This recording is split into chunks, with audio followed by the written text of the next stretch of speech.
What up, Greenlee? What up, Brass? What up, Dan? What up? What up? What up? What up? Don't ask me why I went live today, guys. Don't ask.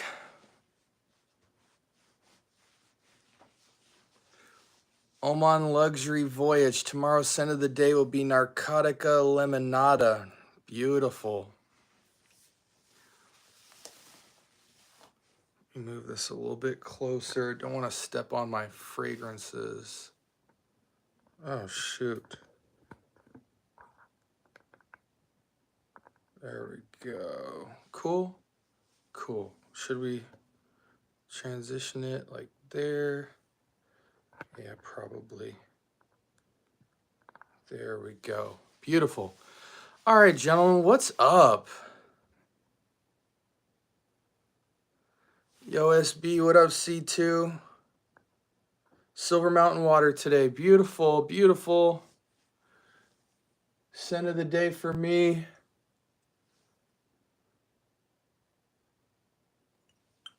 Mephisto. Can't complain.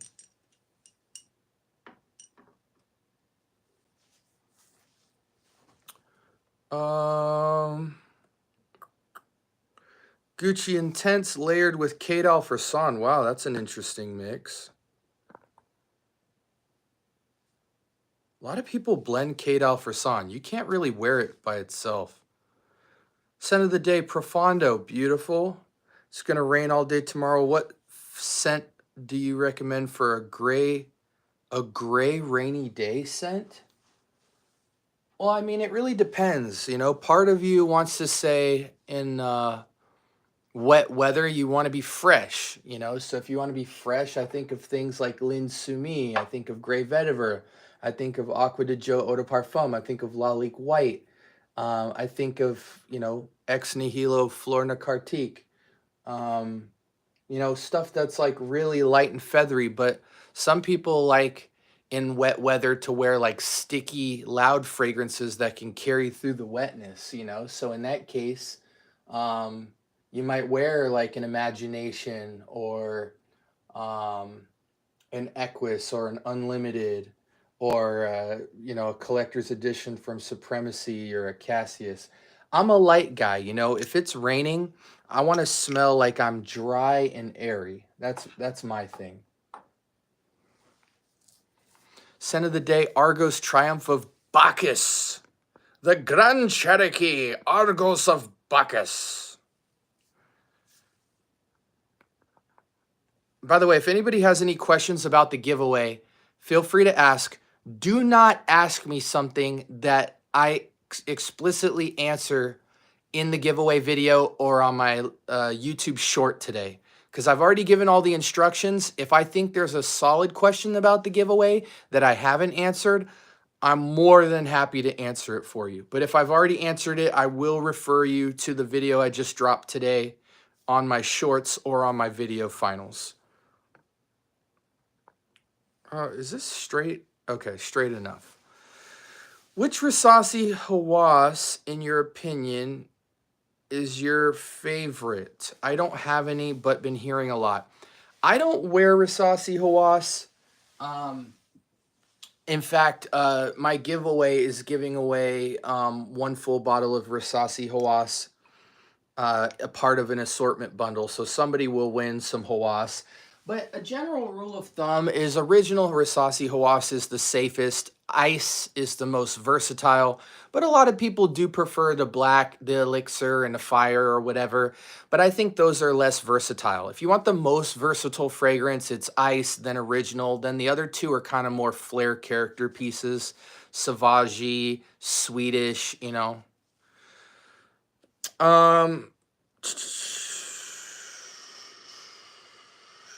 He didn't notice the change. C2, C2, C2, C2. What did I not notice?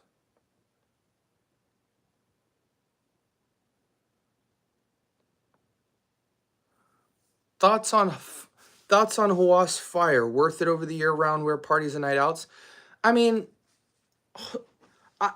I'm going to be honest with you guys. I really feel like Rasasi Hawass is, or I really think the entire Hawass line is very Nautica Voyage-ish, not in DNA, but in quality. So many people today are spending $20 to $30 on Hawass, and they're basically getting a very basic aquatic citric apple-ish DNA. And then even like fire and black, you're getting like such a common DNA with, you know, Sauvage or whatever the heck it, or I forget. I think one of them's supposed to be a Sauvage's take. The other one's supposed to be a sweeter rendition or whatever. They're chasing like such basic DNAs. There's infinitely better fragrances at the $30 price point that just makes me feel like, you know, it's almost like there's people today that know about clones and inspirations and all these fragrances, right? And it's like going into a Ross and getting like a starter pack. I'm going to get Mont Blanc Explorer. I'm going to get Nautica Voyage. I'm going to get Kate Alferson.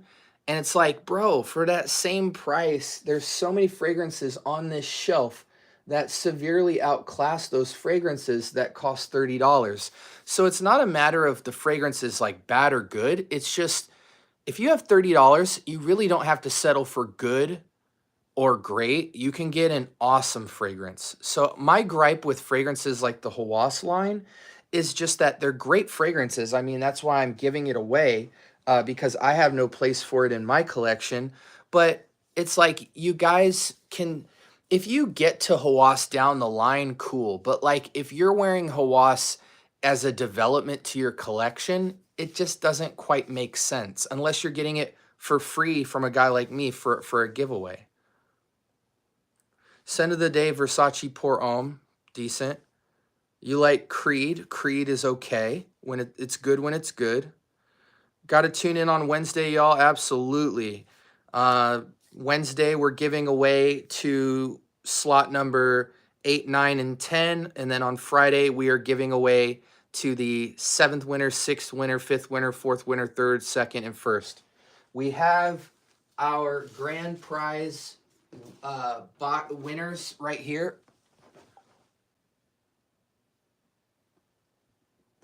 Grand prize, 2 sub grand prizes. So the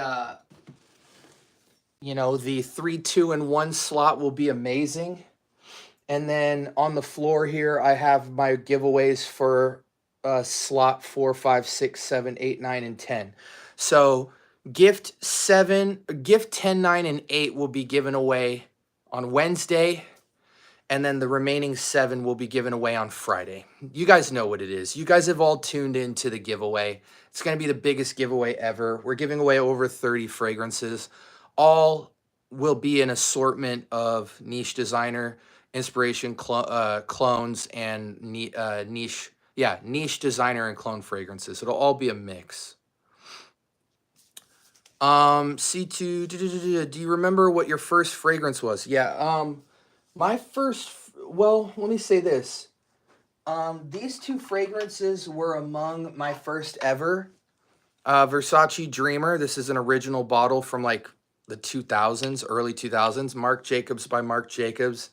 This is an original 26-year macerated juice still left. It smells awesome. It's basically like what Cedrat, Boisé, and Coral Mendel got all their inspiration from. I also wore original Gucci Guilty, Acqua di Gio Armani Eau de Toilette frosted white bottle. I wore, that was pretty much it. I think there's 1 or 2 that I also wore with those, but it's kind of all you needed. I had all the versatility you can think of. Thoughts on Fragrance World Imperium as an alternative? Imperium sucks. The performance is awful. FOMO Fragheads Asylum is the best Roja Elysium clone on the market for about 25, 30 bucks, 100 ml. This has the longest longevity and the most complexity to the original scent. You really can't tell the difference between this and original Elysium. You really can't. You know, if you blind tested them, you would guess wrong. But Fraghead's Asylum beats Trillium, Imperium, and then all the other renditions. What do you think about Scandal Absolute? It's good. It's not really a fragrance for me, but a lot of people absolutely love it. But there's a lot of great clone alternatives to Scandal and Scandal Absolute, so you really don't need to pay full price these days. What up, Tev? What up, Mexican? Recommendation for a fruity yet masculine summer frag. Well, I mean, Aventus Absolute DNA never really gets old for year round, so I would say Armaf per show is going to tickle that itch quite a bit. Fruity. Fruity. I'm not really a big fruity guy. You know, even Sahib Intense, you know, is to me the best clone of Imagination. That's a fruity, citrus, aquatic, exotic type fragrance. Best rendition of Imagination over Aqua Dubai and all those other frags. I was just smelling Imagination today next to Sahib Intense, and my point still stands. Sahib Intense is the best Imagination, even over all the other renditions that came out beginning of this year and end of last year. Thoughts on Opus Grande? Haven't put my nose to it yet, Jeff. Haven't put my nose to it, brother. Man, I need a new scent. You do. We all do. What is your age? I'm 36. Thank you guys for moderating the babies in here. Get your butts in bed. Mom told you to get off her phone. Is Musk Therapy clone good for year round? Yeah, I mean, it absolutely is any season, any reason. And for people looking at this bottle, this is not Honor and Glory from Body All Oud. That is a creme brulee floral fragrance. This is Glorious Oud Royal Blanc by French Avenue. French Avenue this year is killing it. They might be top 2 best clone houses of the year. I have Musk Therapy, and I'm absolutely blown away by this. You do not need Musk Therapy. When you talk DNA, projection, sillage, longevity, it matches Musk Therapy in every way. So it's really not a matter of, is it an amazing fragrance? It is. It's just a matter of, as a man, are you comfortable in the white floral, slight powder, slight sweet arena? Because a lot of men are intimidated by florals, especially white florals, powdery florals, you know, your Pegasus, your Xerjoff Lua. What's another one? Yeah, just your really kind of like angelic, light, airy, white florals, touch of sweetness, touch of powder. I feel like this is the most masculine white floral, but it is truly equally unisex. Maybe the tiniest hint, this is one of the more masculine white florals I've come across, but it's a showstopper. Like when I wear this, my wife falls out. She absolutely, I'm blown away. You know, we got big bottles up here and stuff like that, you know, Trace Oros from day 3, all this kind of stuff, right? When I put on Glorious Oud Royal Blanc, she falls out of her chair every single time. I mean, last week alone, she was like, what's that white bottle you have? Like, you need to start wearing that more. This fragrance is, to me, in the top 5 clones of 2024 and 2025 so far. It might even be top 3. French Avenue, Glorious Oud Royal Blanc. It has no oud in it. That's just marketing.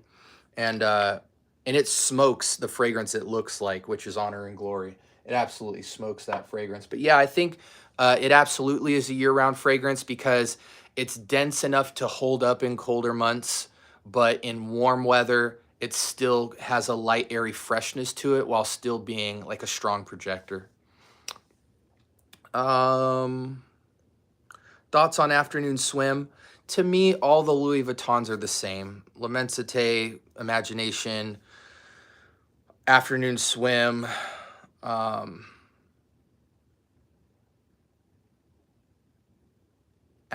Imagination, Afternoon Swim, L'Immensité, Meteor, and there's one other one I'm forgetting.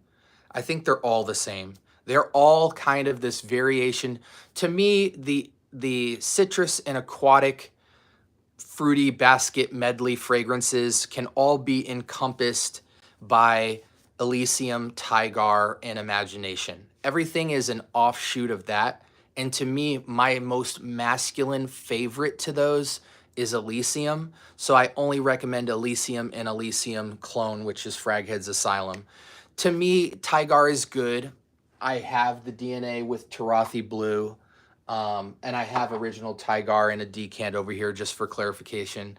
And I also have Real Imagination and Sahib Intense. And I also have Intimation, which honestly I should throw Intimation in the giveaway because I have a redundancy in my Imagination clones.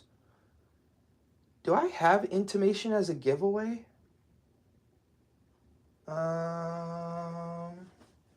Intimation, where are you?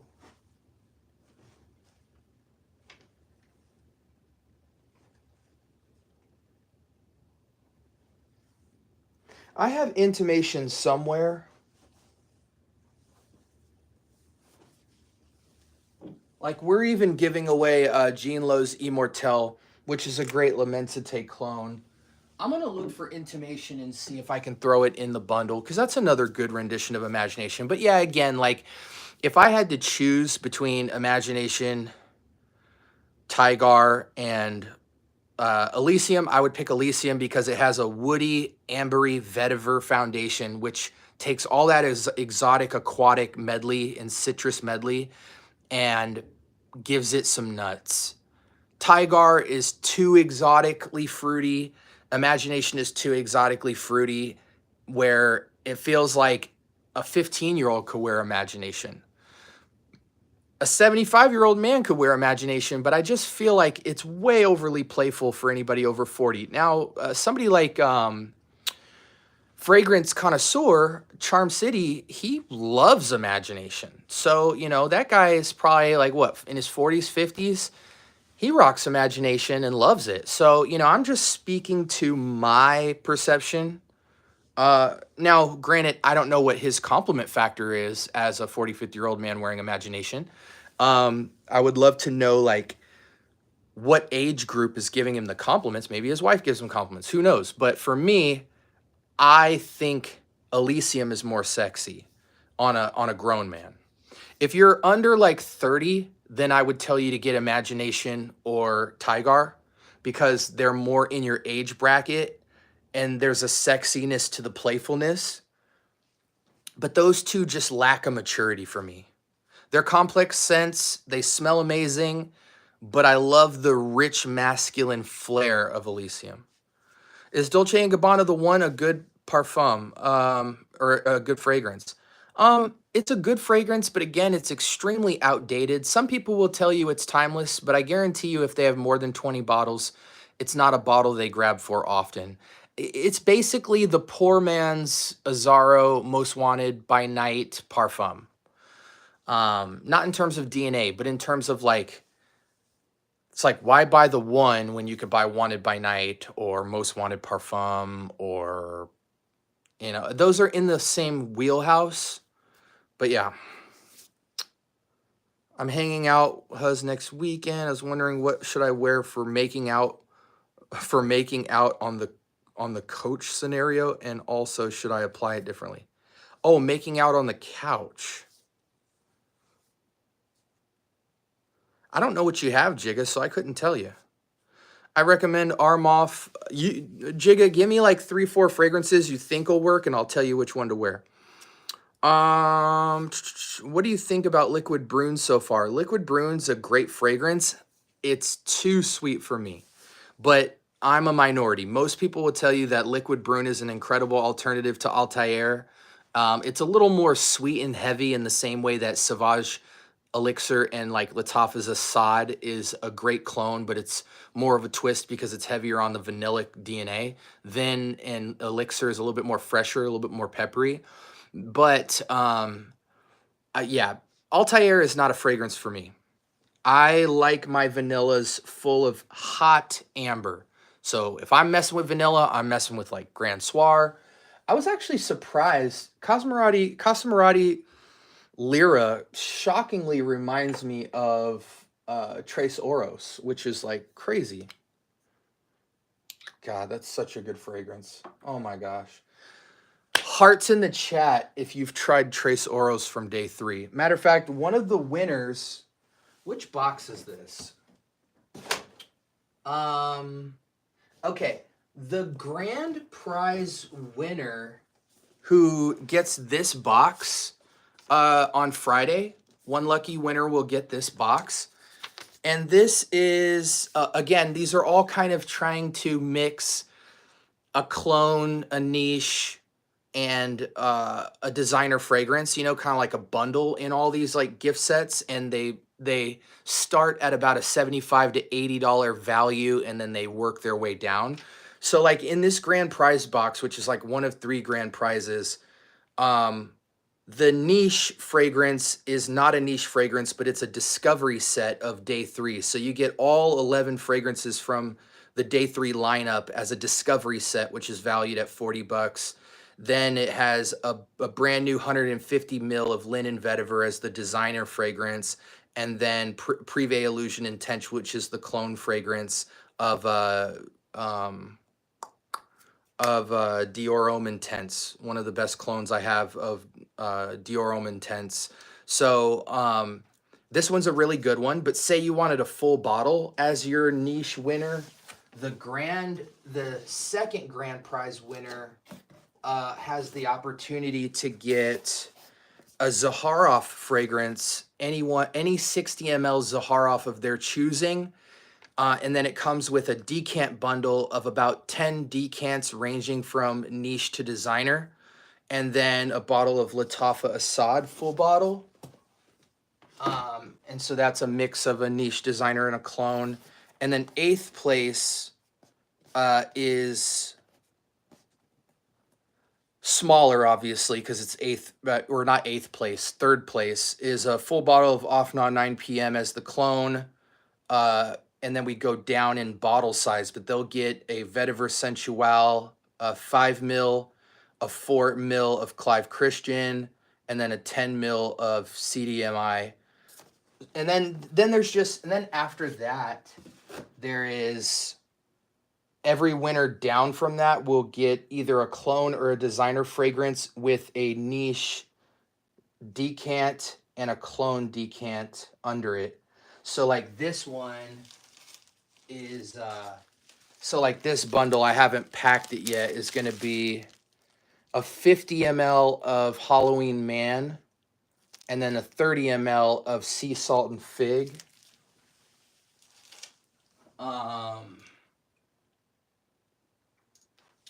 Then we've got like just a ton of these little bundles to give out. So like you'll get a clone fragrance or a designer fragrance. Then you'll get like a large 10 ml sample and then the 3 ml sample. These are for like the smaller winners, the 7 smaller winners. Like, so you get a full bottle of Hawass, Club de Nuit Intense Man, EDP. And then this is a niche decant from Noise. There's just a lot of cool stuff, you know.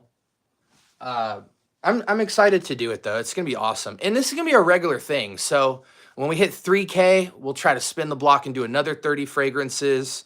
It'll be really fun. But I like the grand prize winners because one of them is like, okay, instead of a niche fragrance, you get to try all the fragrances from a niche house and then get a massive designer bottle and then a clone 100 ml. So you get 300 ml total. Then the other one, if you don't want a niche discovery set, you can get a full niche bottle with a designer and then a clone. And then with number 3, you can get a decant bundle. So say you just want to be able to try a bunch of fragrances you've never heard of that are mostly niche and designer.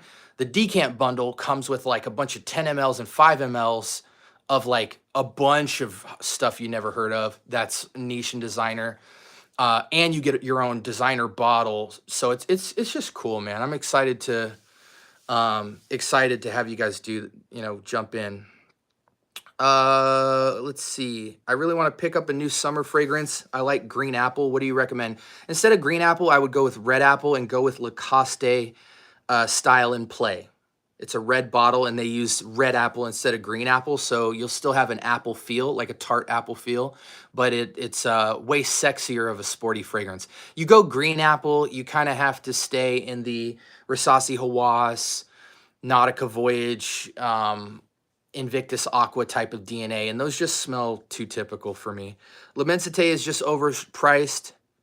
Bleu de Chanel and Chanel BDC smells better and high quality. It doesn't smell like higher quality, but it does smell better. It's just a better DNA because it's more versatile. L'Immensité has like this tart stick out note that if you're not feeling it, you hate the entire fragrance because that's like 80% of the fragrance. But some people really enjoy that tart brash opening from L'Immensité because it's got a lot more zing and more performance. But Bleu de Chanel is the most inoffensive because it doesn't really smell. Everybody's going to disagree with me, but I don't care. It almost doesn't smell like anything. That's why it's inoffensive. Like, it is like walking into a luxurious forest, but there's no like distinctness. Like, it's woody, it's green, it's got a kind of rainforesty feel, it's metallic a bit.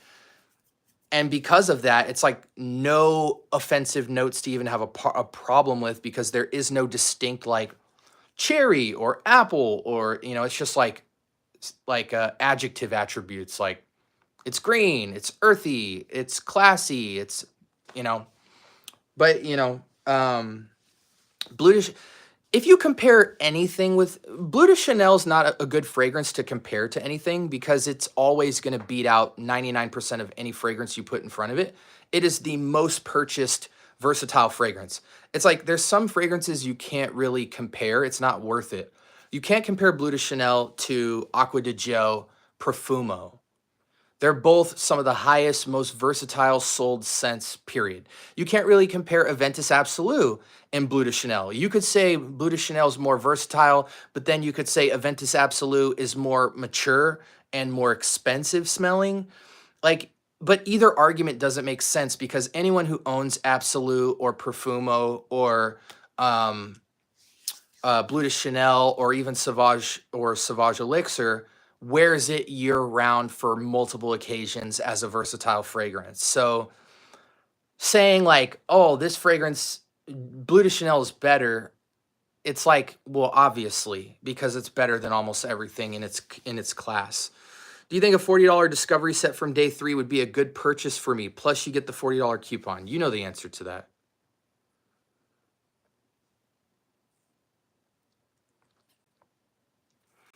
I'm 49 and I love imagination. See, there you go. There's another guy that loves imagination.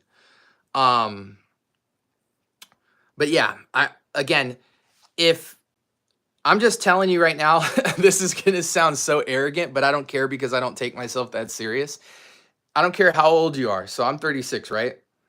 If you walk up next to me wearing imagination and I have on Elysium, I'm stealing your girl. Point blank, period. Point blank, period. I don't care. Imagination is sexy. Imagination to me is like, imagination is so playful that next to a sexy fragrance, it gets annihilated.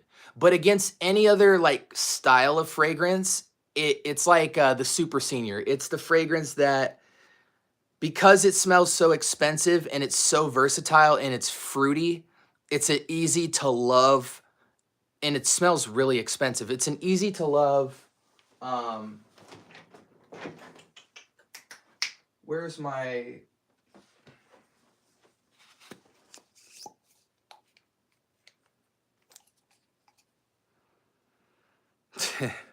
Sahib Intense might actually be better than Imagination.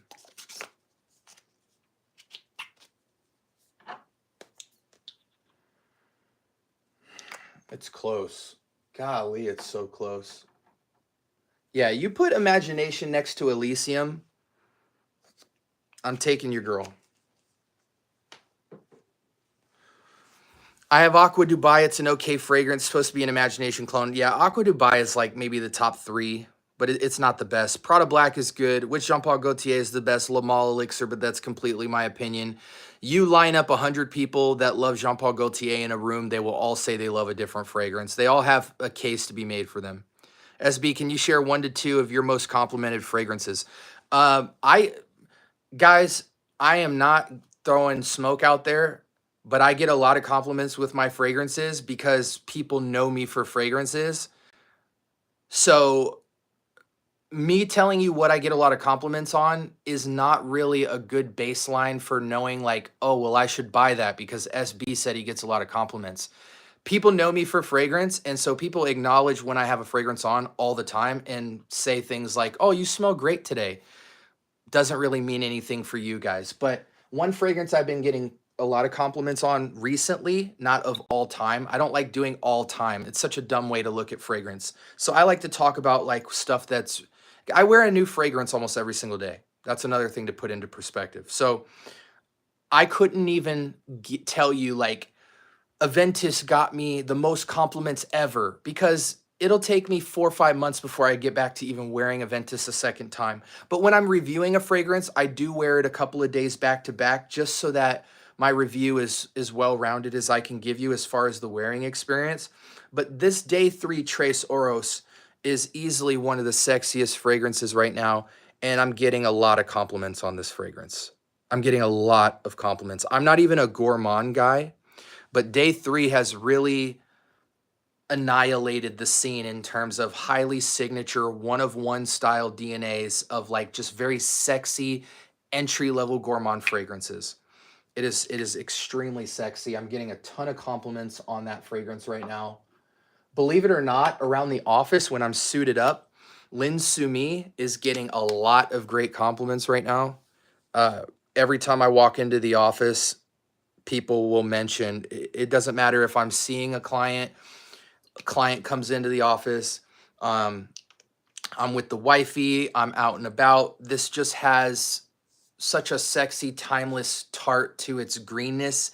I always say if Eau Sauvage from Dior could be reincarnated as a modern man, it would be Lin Sumi. Just one of the most unique green scents I've ever put my nose to. That's getting me a lot of compliments. I had on Mephisto today from Casa Marati. Got a lot of great compliments from this. This is like one of the more like unique kind of minty blues. A lot of compliments. Not a lot of compliments, but today alone I got about 2 or 3 compliments on that fragrance, which is, I mean, most people don't get any compliments. If I was out in random world like a lot, I would probably get less compliments as a person just because it's not common that somebody would go up to you and give you a compliment. A lot of people smell you, but unless they have a relationship with you, a lot of people just don't even have the nuts to even come up and give somebody a compliment anymore, let alone say hi and how's your day. So, but yeah, I'm around a lot of people that know me. So people are really comfortable walking up and telling me I smell good if I smell good. So again, take my advice with a grain of salt. What other stuff has been jumping off my skin lately? Again, this on a weekly basis. You know, my wife demands that I wear this. This is, you know, the Musk Therapy clone from French Avenue, Glorious Oud Royal Blanc. That's getting a lot of compliments, but just from my wife. When I wear it out, I'm with my wife. So a likelihood of a woman coming up, a man wouldn't compliment me on this scent. It's a white floral sweet scent. But my wife loves this on me, and she even, to the point where she even asked me to put it on for the day. What else is really ringing off? I did wear Fleur Narcotique from Ex Nihilo yesterday out to a steakhouse. You wouldn't think Fleur Narcotique would go good in a steakhouse because you're dealing with so much food in the air.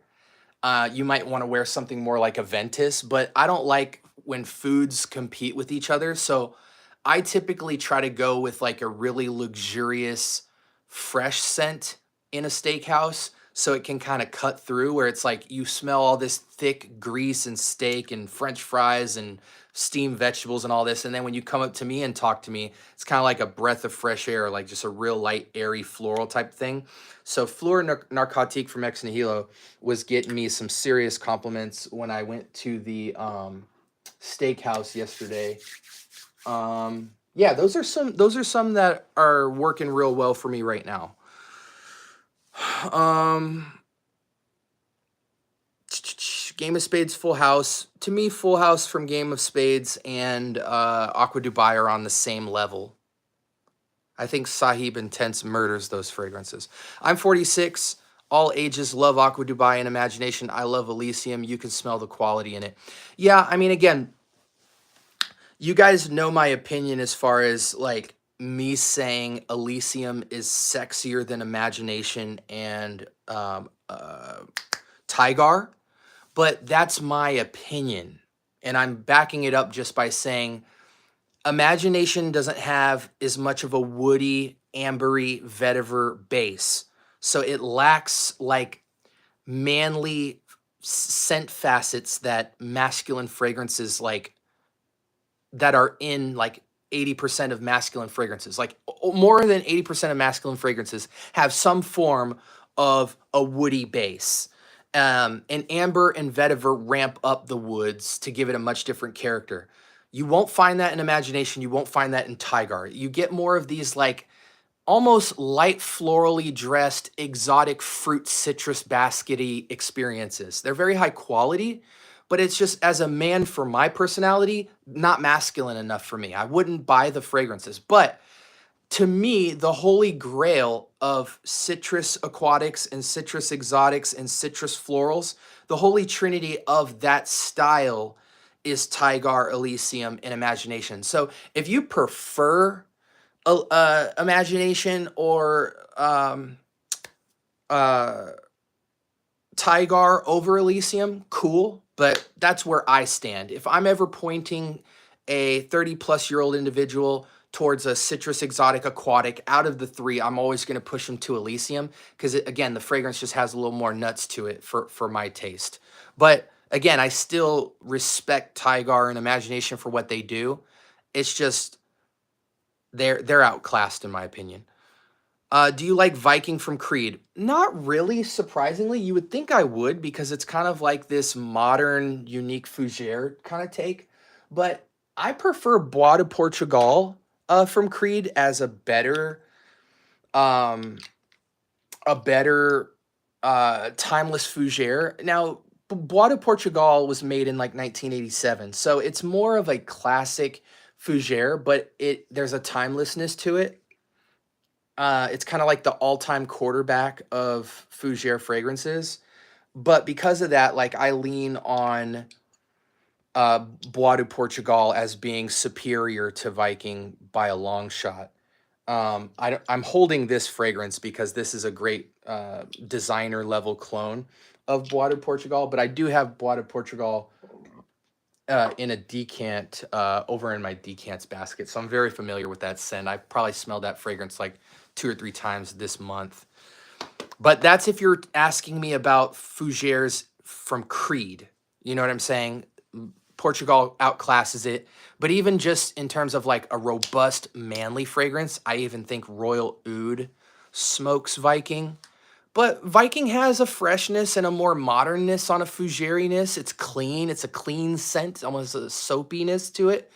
So I'm not hating on it, but there's a lot of Creed fragrances that I would buy before I got to Viking. Like Viking might be like my 8th purchase out of the Creed lineup.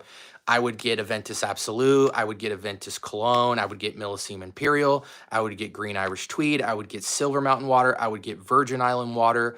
I would get Royal Oud. I would get Bois de Portugal. You see what I'm saying? Like then I might get to a Viking.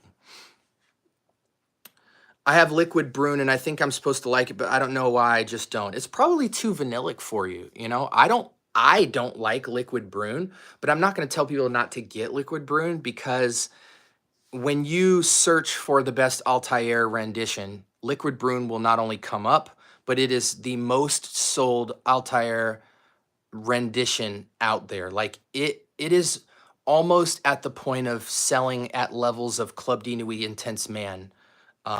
It is wildly popular. It is a massive hit as an alternative. What do you think of Prada Black? Prada Black is a great fragrance with terrible performance. So if it was the only style of its DNA, I would buy it, but you can actually upgrade to Bulgari Man. Bulgari Man in black smells exactly like Prada Black for virtually the same price. I think I got Bulgari Man in black for 70 with 100 ml. I'm going to smell this actually.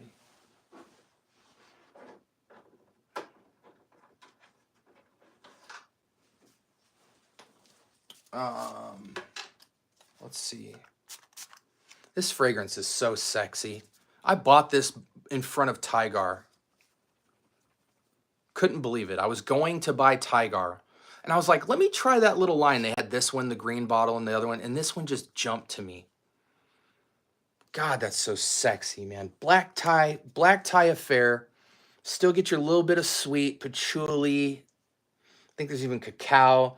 It's basically Black Orchid without the orchid note. If you tried Black Orchid and you said to yourself, I don't even like florals at all. I just want the Prada Black feel with more projection and performance.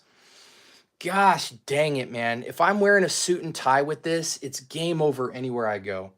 This fragrance, there won't be many fragrances in your collection that touch this, including Prada Black. If you like Prada Black, upgrade to this and just get it at discounters.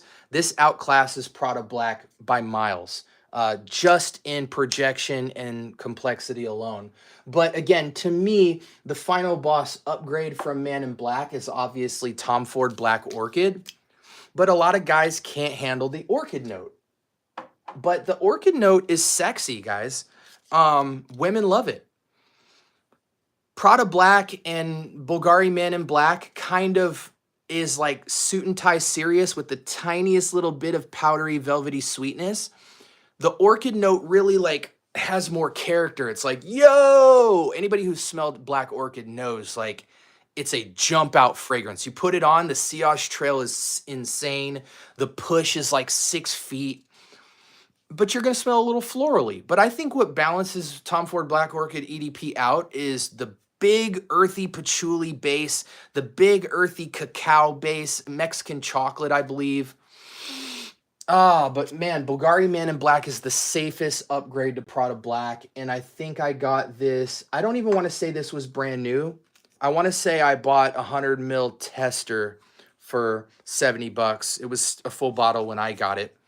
But you can find this for under 100 bucks and you will wear it a lot. Any nightlife you go to, if you want dumb reach sexy, my gosh. And uniquely, check out this lid. You just press that down, right? Look at this. It locks into place. So if you want to travel with this bottle, you can twist it and lock it and then twist it back and then it sprays again. It's just it's the little stuff, you know, even like imagine if this bar was brought down to the middle, it would feel more generic, but because they lifted it up, they gave it like a facelift. It just looks more kind of like exotic to me. Like it's just so simple, yet so sexy. Beautiful fragrance, guys. Beautiful fragrance. Again, I see we're peaking viewership right now. For all of you new people, I am giving away 30 fragrances to 10 winners. The first wave will be winner 10, 9, and 8 on Wednesday night at 6 p.m. Pacific, 9 p.m. EST on YouTube Live. You don't need to sign up. You just show up in the chat and have an email address on standby. Very quickly, we'll pick 3 winners. They'll win the bottom 3 gifts. And then on Friday, we're giving out the remaining 7 gift packages because we just hit our 2,000 subscribers. I know I'm a small channel, but I do it big. No one has done that big of a giveaway of 30 plus fragrances. And I'm very proud of that because I love my community. It's one of the most active fragrance communities out there. And we're growing at lightning speed. But on Friday, we'll give away the remaining 7 fragrance packages that will include niche designer and clone fragrances in them. Everybody who attends will win a digital free gift that I'm very proud of and is a ton of value. But yeah, so if you want to tune into the test stream on Wednesday, I'm testing everything out for Friday, but even though I'm testing it, I'm still going to give away 3 gifts. If you win something on Wednesday, don't worry. If you're somebody who says, oh man, I wanted to, Scent Bubble, I wanted a shot to win the grand prize, but I won on Wednesday.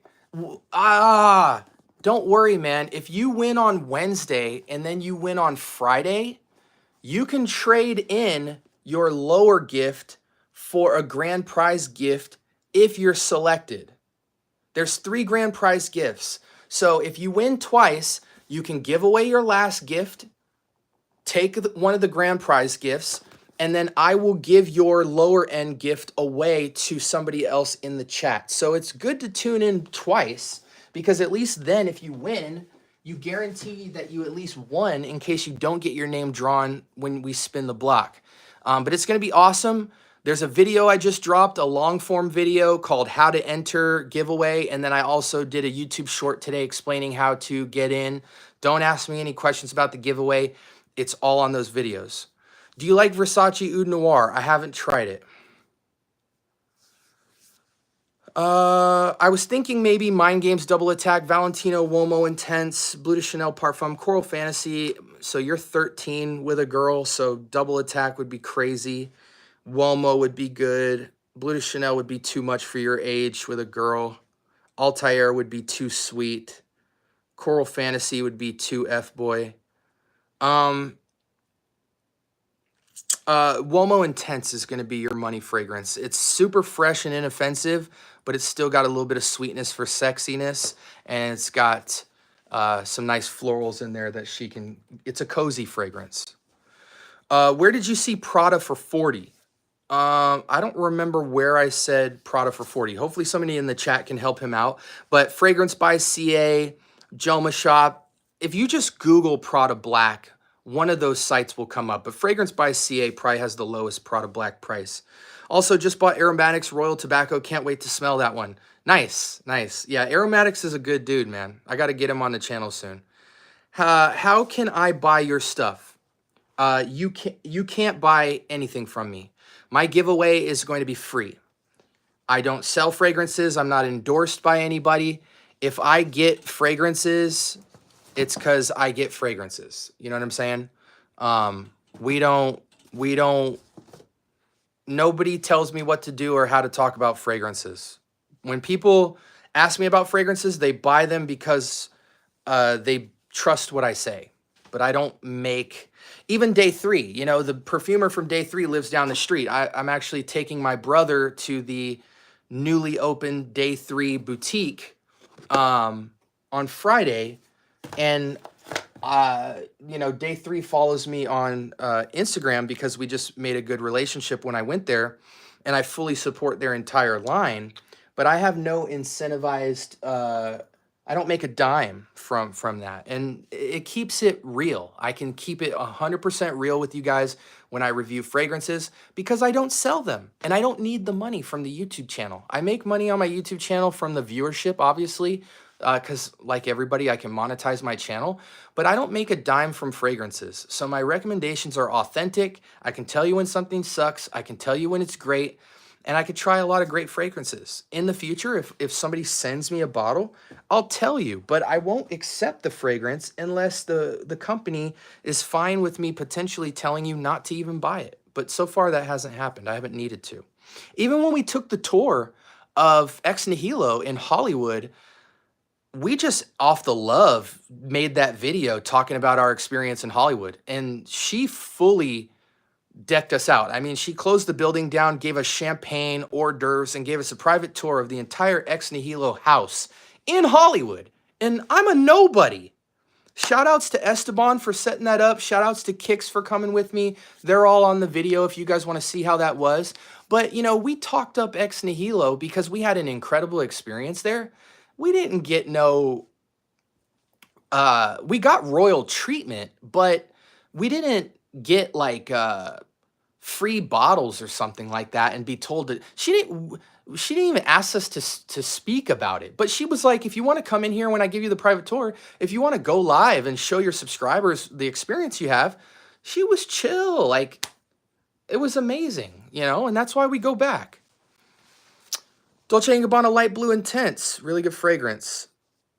Yeah, matter of fact, with Dolce & Gabbana Light Blue, I was just in Sephora the other day, and I did a double comparison. I'm like, let me make sure I'm telling these people facts. I smelled Dolce & Gabbana Light Blue next to Dolce & Gabbana Light Blue Eau Intense. Eau Intense smells exactly like Light Blue with like an extra 2-3 hours of performance. There is never, not even financially, there is never a reason why you should ever buy Dolce & Gabbana Light Blue, period. Light Blue Eau Intense is infinitely better in projection and performance. It's louder, it's longer lasting, but it's the same fragrance. You should never buy Dolce & Gabbana Light Blue. Appreciate you, Jihad. Yeah, if you're new to the channel, make sure you subscribe so you can jump in on the giveaway Wednesday and Friday. You do have to be a subscriber, and you do have to live in the United States as far as the address. We're not doing international send-outs. I'm sending out 10 packages of 30 fragrances. It's going to cost me a pretty penny to ship out. I don't have it in me right now to ship internationally. I don't even have the time to ship out 10 gift boxes because of my lifestyle is so crazy, but I'm doing it. So respectfully, you do have to live in the United States and you do have to be subbed. That's my only requirement. So sub if you want to get in on the giveaway. My day was good, Dakota. I love Mont Blanc Individual. Well, I love Mont Blanc Presence. Talk about a designer fragrance that smells niche. Calvin Klein Obsession is very old school. It's very dated. But if you don't have a lot of fragrances or you're stuck in the past, it's a great fragrance. I'm going to the Louis Vuitton store in Salt Lake this Saturday, and I'll finally get to see how they smell for myself. Hey, Jigga, as a young kid, you will love the entire LV line. Try everything. L'Immensité, Imagination, Meteor, Ombre Nomad, L'Immensité, Afternoon Swim, Pacific Chill. Try all of it. You'll love it. As a teenager, your mind will be blown. Wow, nice collection. Thank you, brother. Appreciate you. Here, we normally do this. I don't know why I haven't, but we can take a look at the collection, boys. There's that giant dong right there.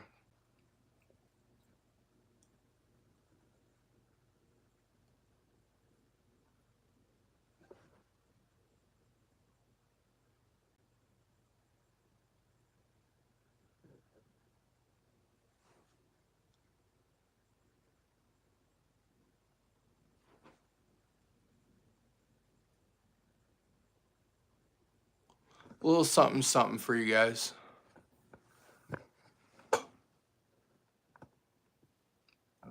Does anyone know a good dupe of Killian's Born to be Unforgettable?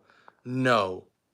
But there are some clones of Tonka Cola, which has a Coca-Cola feel to it. So I would look up on Google Tonka Cola clone, and there's one or two. Maybe one of them's from Vo. But yeah, Google that instead. You won't find a clone of the one you're looking for, though. Why are we even comparing Imagination to Elysium? They're two completely different fragrances that aren't even trying to be the other one. Well, I don't think you have a right to say what fragrances are trying to be. You didn't make the fragrance. You have no clue what a fragrance is trying to be. That's just a concept we talk about, but it's really a concept that is like, it's not even a real thing. It doesn't exist. When we say things like, this fragrance is chasing after, it's like, no, it wasn't. The guy is a completely different perfumer, mixing the same notes that everybody has, might have just by default got in a direction. There's a such thing as companies trying to make a better version of, but no one's chasing anything. Clone houses might be chasing stuff, but again, when we talk about Elysium and Imagination, no one's trying to be anything, but they represent a style of fragrance that gives you a similar mood. Citrus basket and citrus aquatic basket fragrances that are meant to be sometimes exotic, sometimes like just fresh and bright and invigorating and playful. Those are the categories that things like Imagination and Tygar and Elysium fall into. Elysium, being that it's from Rosia, is the more classier take on a DNA that they're all drawing from, or a mood that they're all drawing from, which is this like bright, invigorating citrus. And it's a medley, a citrus medley.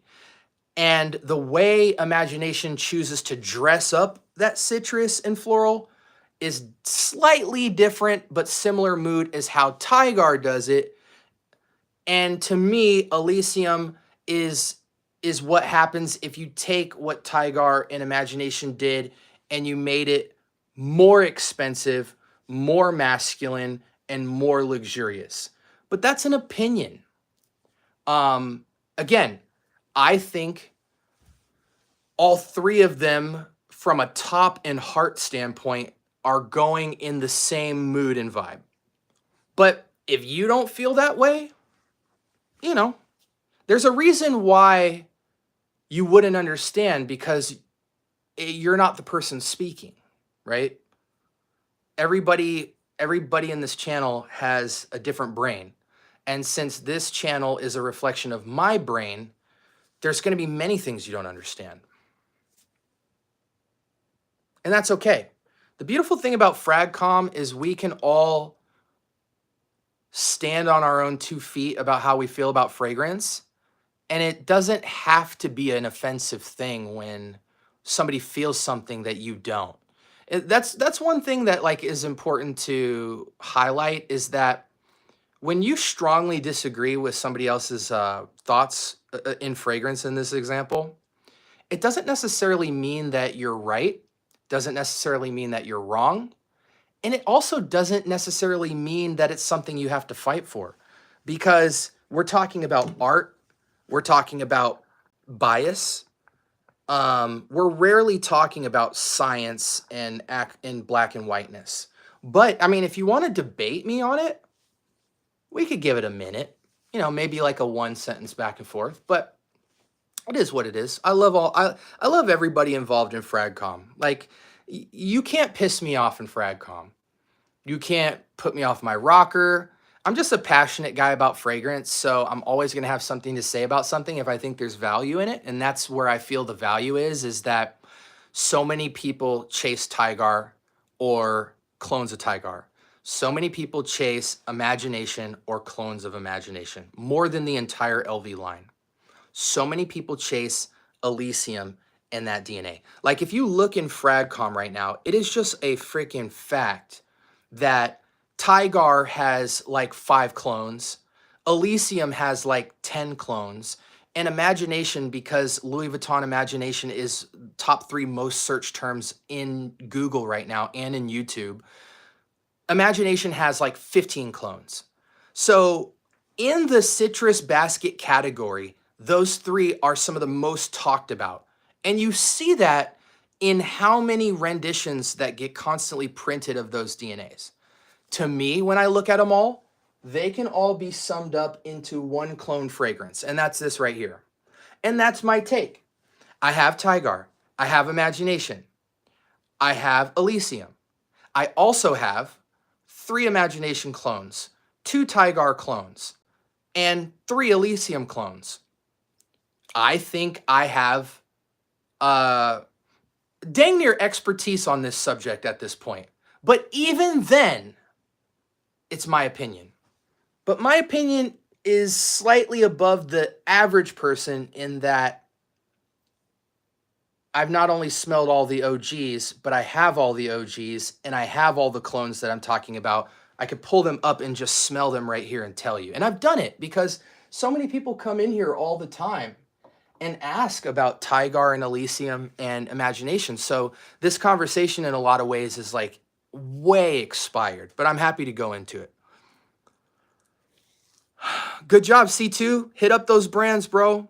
Love that fresh floral tea DNA, but that ex nihilo fleur narcotique kicks butt. It does. It does. That's an interesting case, Kicks.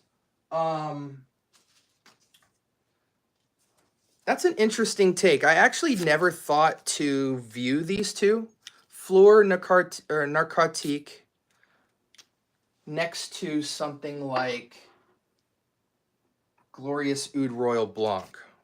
We're talking about two completely different price tiers, but I don't care. I don't feel like wasting my musk therapy juice that I have left over there.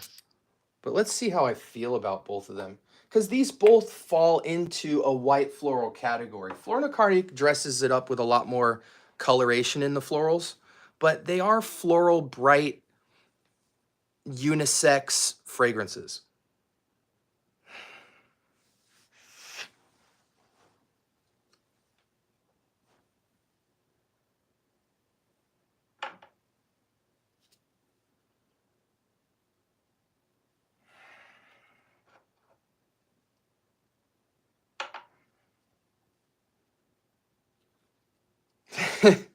You know, Glorious Oud is louder. But man, Narcotique is, in its softness, it has its own beauty. I equally love both. $30 fragrance, $300 fragrance, I equally love both. I equally love both. I think they're essential for masculine white florals. It's so hard to find masculine leaning florals that actually smell like a dominantly floral fragrance. What about Mercedes-Benz Club Black?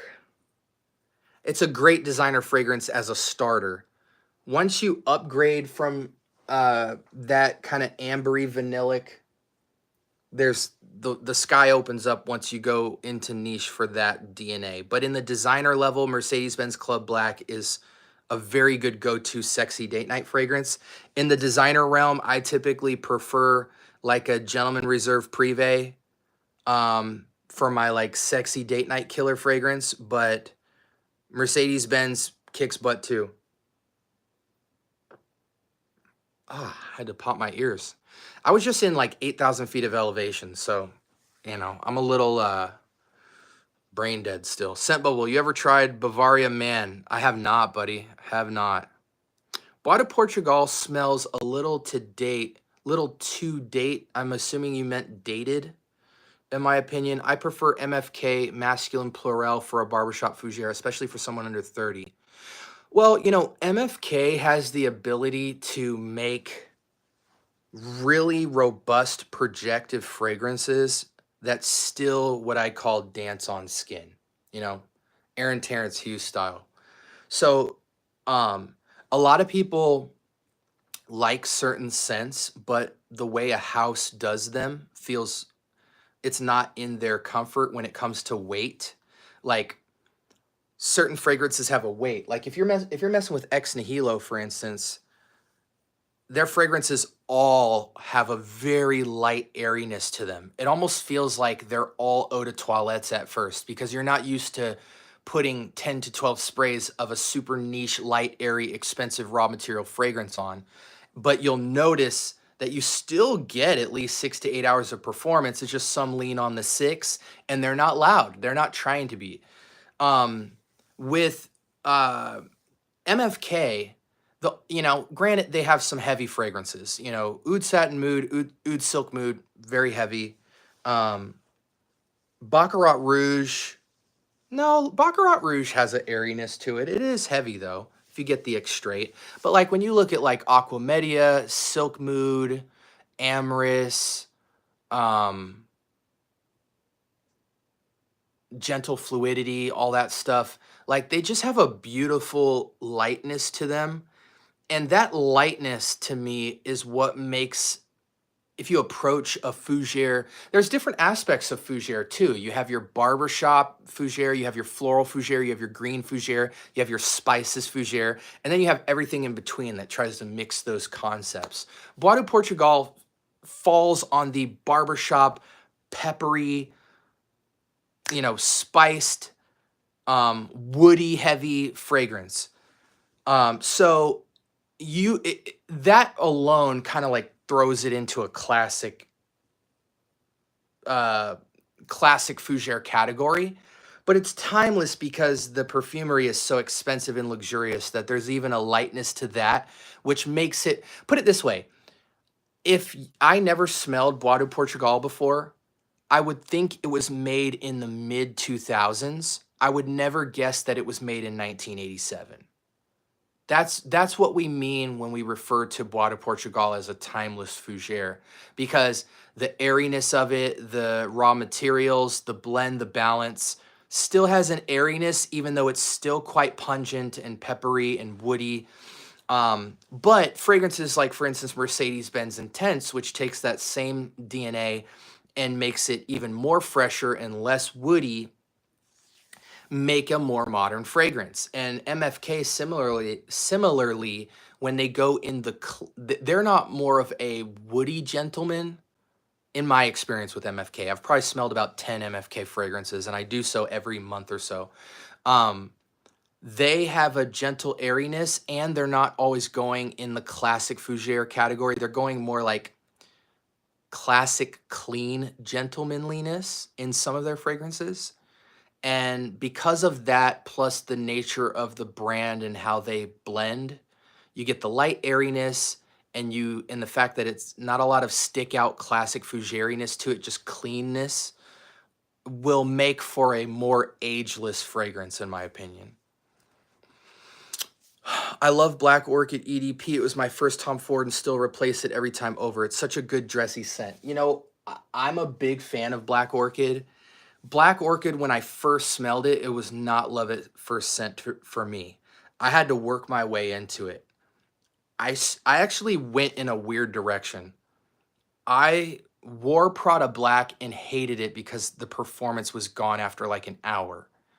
And I would load up the sprays because I just love to smell it. Prada Black is a scent you want to smell in the air, but you can't. Then I went to Bulgari Man in Black.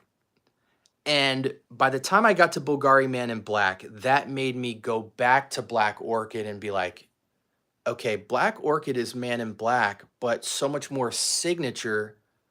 It's less versatile, but it's going all in on the sexy date night, seductive, velvety, chocolatey, floral delight. You know what I'm saying? And by floral, I mean more dark floral approach. And so it's a one-of-one signature scent. And I appreciated that about it. Now, most men, though, don't have a lot of fragrances that are florally heavy, let alone like purple floral heavy. Purple floral doesn't mean anything. It's just a concept I made up. But it's hard for guys to really appreciate Black Orchid EDP unless they've smelled a lot of fragrances and their palate has been introduced to a lot of different styles, specifically of florals. Then it's like love at first sniff, basically, once you kind of understand what's going on. It's like with gourmands or something. Like once men smell heavy, not every man, some young men, it's easier for them to transition as older men into vanillas because there's so many designer fragrances that are vanillic heavy that it's a familiarity where they can explore a ton of nuance in the vanillic category. But like, if you haven't come out the gate wearing stuff like Armani Stronger With You or Mercedes-Benz Club Black, or anything from Jean-Paul Gaultier or anything like that, and then you come into these vanilla blasts, it can be quite intimidating. Also sent, have you tried Gold Azara Man by Fragrance World? I haven't. Is that chocolate prominent in Zara Man? I would say so, man. Like, yeah, it is. You have to understand that when people say Black Orchid or Zara Man is chocolatey, chocolate is not the prominent accord in the fragrance. It's close. Like, if there was a hierarchy of what's important in the fragrance, it would be like number 2 or number 3. But the lead note or accord in Black Orchid from Tom Ford is, to me, the orchid.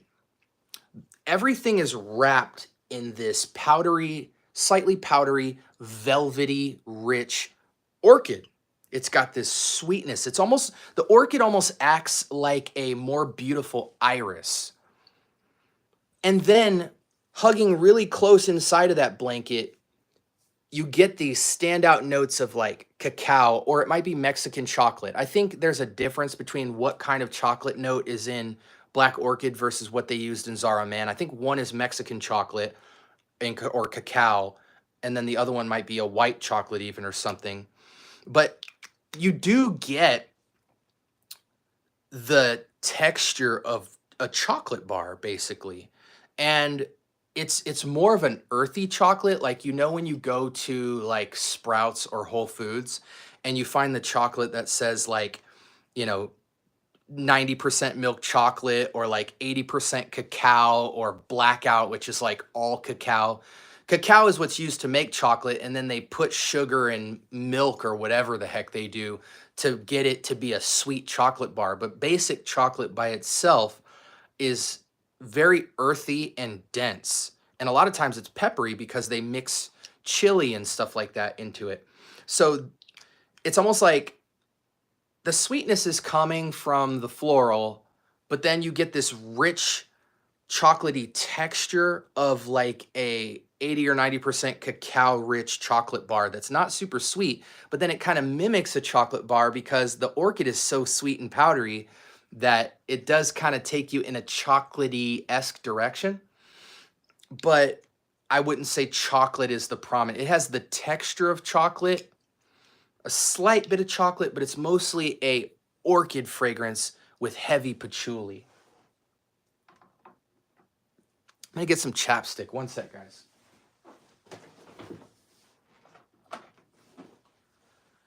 Again, for those of y'all who don't know, we have the fragrance giveaway on Wednesday and Friday, giving away 10 gift packages of over 30 fragrances for free. If you're subbed to the channel, tune in 6 p.m. I just dropped a video on my full length, you know, you go to the videos section, it'll say giveaway, how to enter, and it'll show you how we're going to be picking 3 winners on Wednesday night and 7 winners on Friday night. Friday night we'll have the grand prize winners. If you win on Wednesday and on Friday, you do get the option of upgrading from a packaged gift to one of the 3 grand prize gifts, which include niche designer and clone fragrances. I wanted to make an assortment to basically let people who might only collect designer to be able to try some niche and some clone.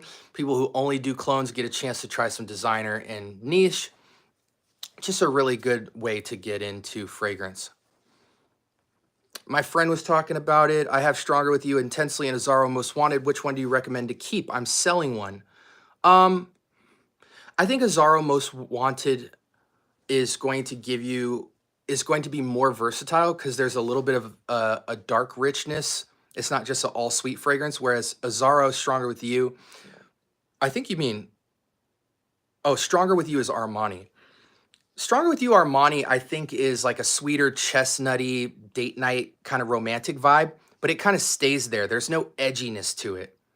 You know, it's like if I was telling you to go on date night and I had to choose between Bleu de Chanel and Sauvage Elixir, I think the guy wearing Sauvage Elixir would get more tail than the Bleu de Chanel. Because Bleu de Chanel is extremely classy and upscale. They both compete as like sexy, expensive smelling fragrances. But the guy who's got a little bit of sweetness but a lot of edginess, I think is perceivably more sexy than the guy who just smells classy and safe. But again, that is a perception, that is a opinion. So for that same reason, I feel like Stronger With You is all in on the sweet, kind of chestnutty, Swedish vanillic, kind of caramely date nightness. It comes off too soft. There's no edges around it. I feel like Azzaro Most Wanted has a little more edginess to it and freshness, where it would give you more versatility. I would sell Stronger With You Intensely. Not to mention the fact that Azzaro, Armani Stronger With You and Stronger With You Intensely both have 2 separate clones each that are under $20 that are 1-to-1. So take that with a grain of salt. Beautiful, Omar. Yeah, Man in Black's amazing. What's good? Hope to see what's going well tonight, SB. We're not going to be on much longer, guys, because I'm getting tired and I have to finish some of the packages for the giveaway. By tomorrow, I'll be 1 day away from doing our first set of giveaways on live. So I got to set up all my live stream buttons and all my automations to make sure. Guys, I'm not going to be one of these guys that tries to stretch content out of this giveaway. I will sign on. I will give everybody about 10 to 15 minutes to get on the live. I might do like 1 or 2 Wheel of Fragrance spins with the community. And as soon as 10, 15 minutes goes by, I'm drawing my winners. I'm congratulating them. I'm giving them specific instructions on how to shoot me their email so I can give them the winner instructions. And that's it. I'm signing off. We're not going to make a big deal out of it. I'm not trying to get likes, comments, and subscribes. I'm not trying to get new subs from the giveaway. I don't even have the time in my life to do this giveaway.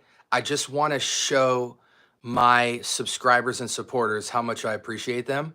So I'm doing it for the love. I don't even have time to be making packages and printing labels and shipping all over the world. But I've got a lot of fragrances that sit on my shelf that I know I'll never get to. And it's like, and then also the aspect of day 3 gave me a discovery set. Kix gave me, donated a Zaharoff fragrance to the winner. And as the packages started getting better and better, I'm like, well, screw it. Let's just have 10 winners and make it something special. Do something no one else has ever done before. But I'm not signing on to my live to make a big show out of this. Friday might be a little bit crazy because people are chasing the grand prize.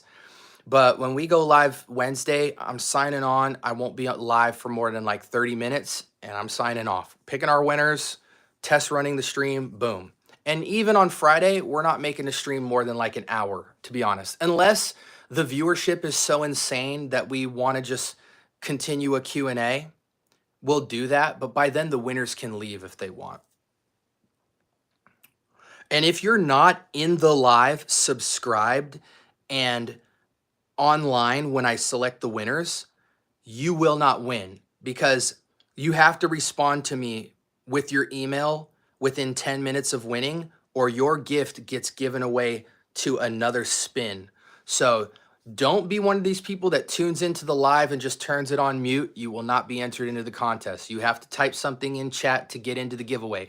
Then when you type into the giveaway, don't leave the live and go watch it later to see if you won, because you wouldn't have. If you get selected and you don't shoot me your email from the moment you win in the first 5 or 10 minutes, your gift moves to the next person. It's just like that, man. This is going to be a speedy thing. What do you think of Gucci Guilty Love Edition? It's okay. It's good.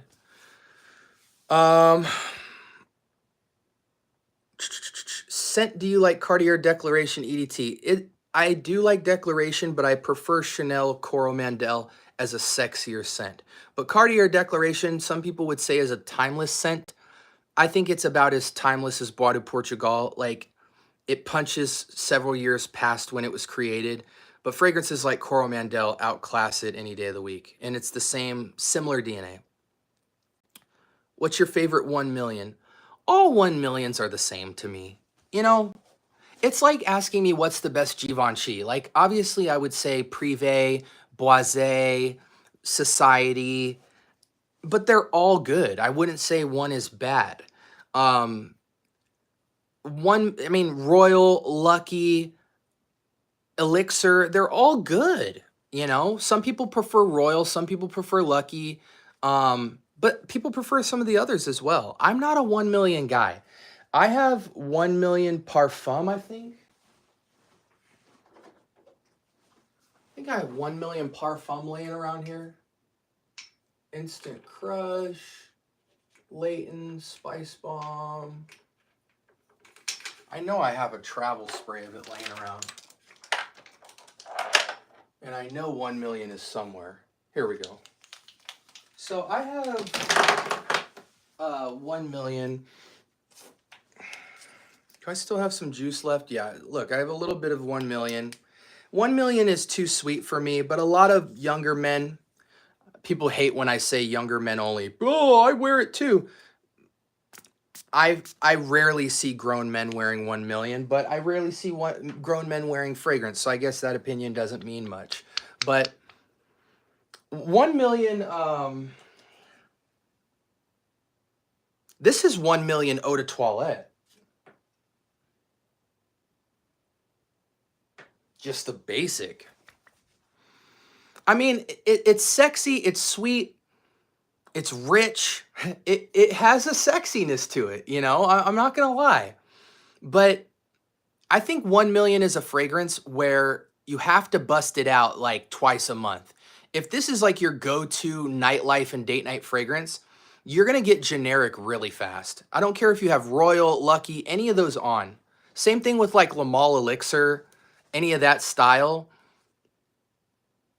I'm gonna be honest with you. Halloween Man Shot to me is the more versatile choice comparatively to all 1 million fragrances. If you can get your hands on this, 100 and this is an EDT with 10-hour performance. It's crazy. Feel, but you want it to be fresher and more versatile. So it's not always just like sweet bomb sexy, but it can kind of go sweet bomb sexy and fresh. Halloween Man Shot is really hard to beat.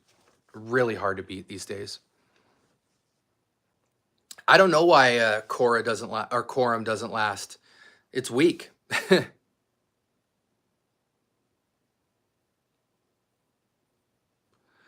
Well, I'm in. I want a shot at the giveaway. Watch the video that I just dropped today. It's a very quick 10-minute video on how to enter. That's what's up, bro. There's some amazing people out there. Just stay safe, everyone. Yep. I have Armaf Odyssey Dubai Chocolate Beast Mode. Somebody was telling me about that the other day, Jeff.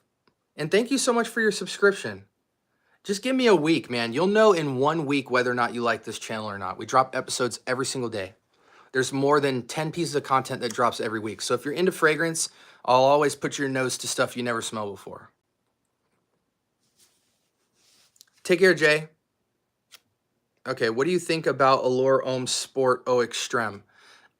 Pretty good, but I just prefer original Chanel Allure Homme Sport.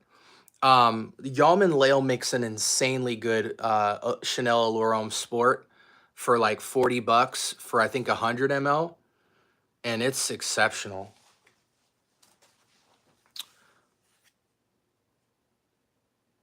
Speaking of day 3, did you get your nose on Bonnie? I've smelled every fragrance from the line, and I told you guys we're giving away 1 full discovery set of day 3 to one of the grand prize winners. Bonnie is a great fragrance, but you know, I purchased Tres Oros. You know, I am gonna go back in there and probably purchase Ambar Dominicana, but I might purchase Bonnie. We'll see. My wife loves Bonnie, so I might just buy it for my wife.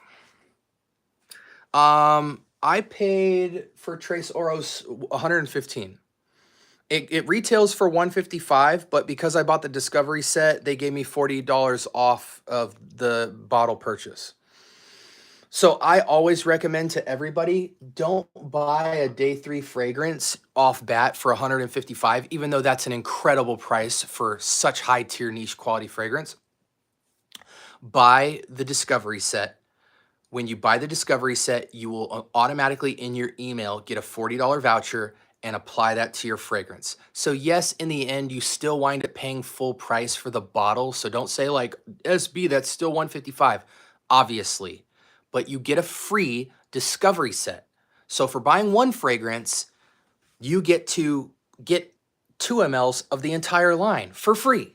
So yes, you buy the discovery set to get the voucher, not to get your bottle cheaper, but to basically get the discovery set for free. So then you could try the whole line.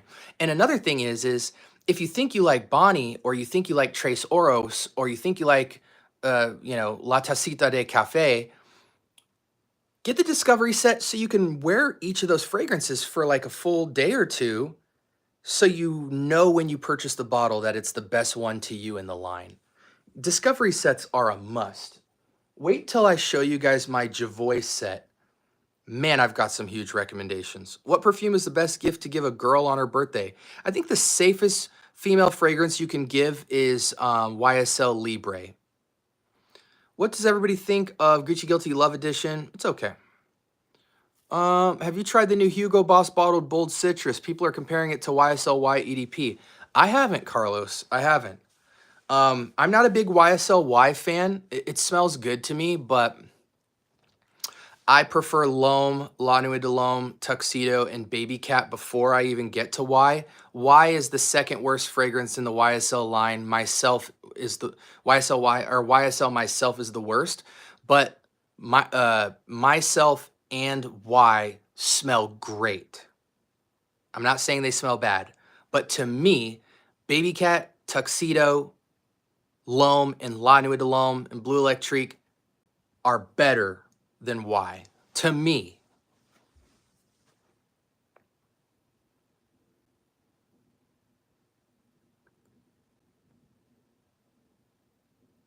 Hey, I respect that, Jeff. I understand that. You know, if a girl can wear it, you won't wear it. I used to feel that way because I was smelling unisex designer fragrances, but once I moved up to niche, my opinion changed. There are very beautiful unisex fragrances. Like when I was at the designer level, I used to think that like unisex fragrances would be like when you try to combine masculine and feminine notes, and that's not the case at all. It really comes down to the lightness of the ratio of the fragrance and stuff like that, which you don't really get to experience at a designer level. At niche, they have the ability to go super soft with a fragrance and neutral from a ratio standpoint to where it gives you a different energy of how you smell accords. And that drastically changes a fragrance and makes a unisex fragrance not feel feminine or masculine, but rather just a great scent that two people want to wear. Day 3 Bonnie is a great example of that. My wife loves it to death. I loved it weeks before I even showed it to her. And then she smelled it and said, I was showing it to her as a fragrance I liked. And she was like, wow, this smells good. Is it feminine? I would actually love to wear it, you know, this would smell good on me. And I was like, what? So mess with niche perfumery. Man, that elevation. Mess with niche perfumery more with unisex fragrances, and I think you will open your mind to it. Joe Malone, Chanel Exclusive line, Ex Nihilo. Those are 3 houses that make some incredible unisex fragrances that will not make you feel any less of a man wearing them. And they also won't make a woman feel any less of a woman wearing them. Aqua Dubai is unisex. Been looking at Alkiam Silver. Get Tarathi Blue and call it a day. I'm going to speed through the questions, guys, because I'm going to head out soon. Me and Scent Bubble sometimes don't agree, but we respect that we are passionate about fragrance. 1,000%. 1,000%. I would argue that not many people could share the same feelings as me, period, because I put my nose to hundreds of fragrances a month. So if you're not doing that, you're not even thinking the way that I'm thinking with fragrance, because there's a dimension of personality. Everybody has their own personality. But if you're not smelling a lot of fragrances all the time and you're just kind of like smelling your collection and then you buy some bottles every month, your palette is narrow. It doesn't mean you have less experience. It just means you've become very familiar with specific things over and over and over and over and over. I smell discovery sets. I'm in the retail Neiman Marcus and Saks. I just went to LA. I just was out of state yesterday. I am smelling hundreds of niche and designer fragrances every month all the time. And then the next month, I'm going back to those stores and smelling them again. And then I'm getting discovery sets in the mail, fragrances in the mail at all times. So when I'm talking about a fragrance, I'm drawing from so many different ideas that I'm currently involved in. So unless you're doing that, you couldn't possibly be thinking about fragrance how I think about fragrance, because my nose is all over the place. And then when you mix my personality and my preference on top of that, I'm just a different beast. Everybody else is just as entitled and just as valid in their own thinking. I respect everybody. You know, now if you like just saying things to feel right or to feel hip or to feel cool or to downplay my thoughts on fragrance, then you just get steamrolled over because I'm too old to deal with that. It's a waste of time. It's not even worth addressing. But I think in FragCom, everybody can sense the energy of passion and sense the energy of trolls so quickly that you know where to go.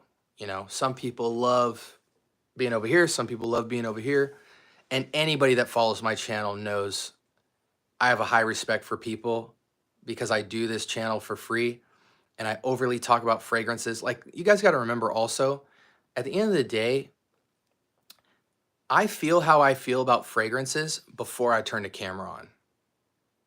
The only reason I turn the camera on is because I hope that it provides value. I don't hope to be right.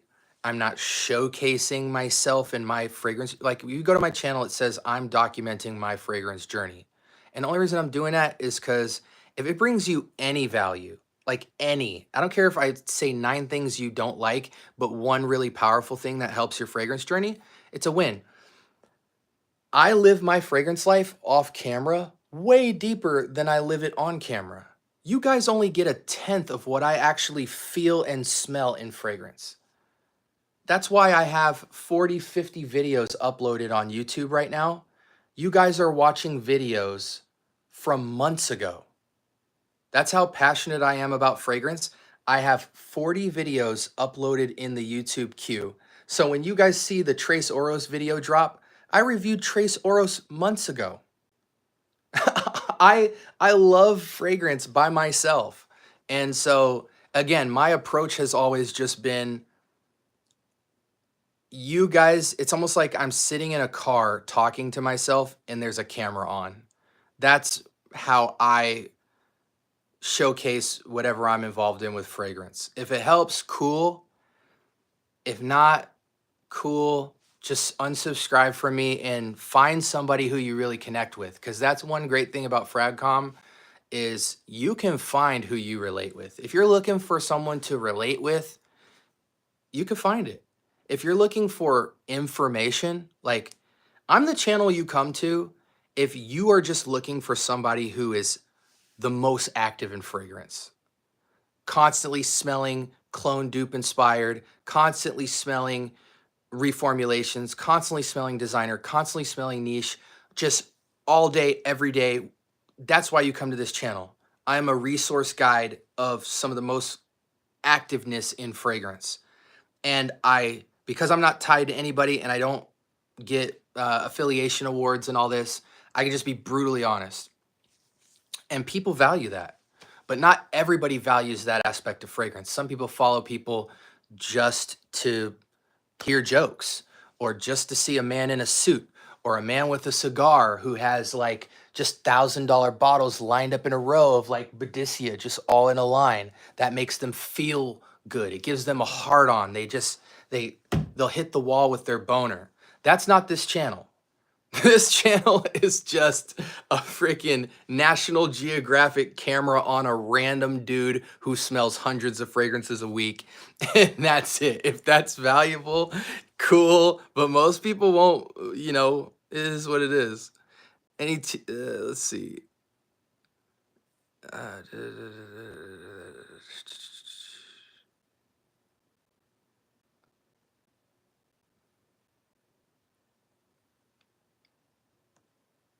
I love how you guys are chatting to each other in the chat. That's awesome. That's what this channel is about. Hey, listen, Dylan Blue is generic, but Dylan Blue is a signature fragrance for millions of people around. Well, millions is crazy. Thousands of people around the world because it's their entry fragrance into the game. And it is a good fragrance. But again, everything's relative.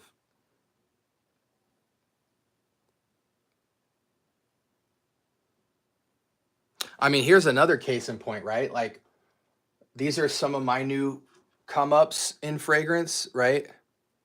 You know, these retail at like $300, $400 or whatever, right? Um, but a fragrance I've been like going back to lately because I'm making my ebook on combos. Dracar Intense, $20, $15. Look, the words are all withered away. I think this is a sexy, ambery, boozy barbershop scent. And I haven't been wearing this, but I've been smelling it to come up with some different variations for my combos ebook that I'm writing right now. Just a sexy base DNA, you know, timeless fougere. Made modern by the addition of booze and heavy amber. You know, it's like, if you love fragrance, you don't see price tags and names. You just smell juice. That's a quote. I need to put that on my shorts. What did I say? If you love fragrance, you don't see price tags and names. You just smell juice. Gosh, that's brilliant. Can I get an amen in the chat?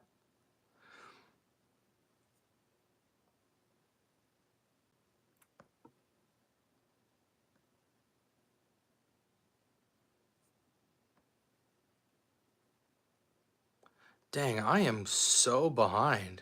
My gosh. Oh, beautiful. Hey, NYC, tell me what you think about it, dude. I'm fighting to get to the bottom, guys. Yeah, Maison Alhambra's Alpine Sport is a great clone of Chanel Allure Sport, but I will say, as good as it is, Yaman Lail's rendition smells way more expensive. But Alpine Sport will do the job. I'm getting into fragrances. What should I get for summers under $50? Hey, man, get Dylan Blue, get Mont Blanc Legend Spirit, get Mont Blanc Legend Blue, get Versace Pour Homme, get Dolce & Gabbana Light Blue Oh Intense. Call it a day.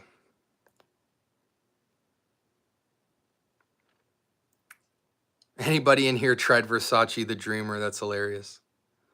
What's the best everyday fragrance under 40? Any of the ones I just said. Just ordered the day 3 discovery set. Hey guys, would you do me a favor? If you ordered the discovery set or a bottle of day 3 fragrance due to me talking about it and you love the fragrances, would you just send them an email and tell them SB Scent Bubble sent you? If you enjoy the fragrances and it took you to a purchase, just tell them, you know what I mean? Just give them an honest review. Say, hey, you know, I saw the Scent Bubble talk heavily about you guys. It led me to get a discovery set. I love the fragrances. Just want to tell you, keep doing your thing. Just something soft and light. That would be awesome because they live down the street from me and I'm really impressed with their line. And I have just been telling everybody about it. I don't make money. I'm not affiliated. I don't care about that aspect of it. But because they're local and they're already prestigious on their own as just a very great up and coming brand. I just want to support that because they make incredibly high quality niche fragrances for designer prices and they're all very unique scents that should be supported. So show me some love in that regard if you can. No hard feelings there. Voyage Hermes or Declaration Hermes. Day 3 personalized thank you card makes me want to support the brand even more. Dude, they're incredible people. They just texted me today because they're going to open up their boutique for me and my brother on Friday. They're incredible people. Absolutely. V, let me know when you try them, man. I want to know how you feel. Yeah, the dreamer to imagination DNA is reckless. Did you wear all the samples from day 3? Anybody you consider a signature scent? A lot of them are signature scents, man. Ambar Dominicana is a signature scent. La Tacita de Café is a signature scent. Tres Oros is definitely a signature scent, the one I wound up buying.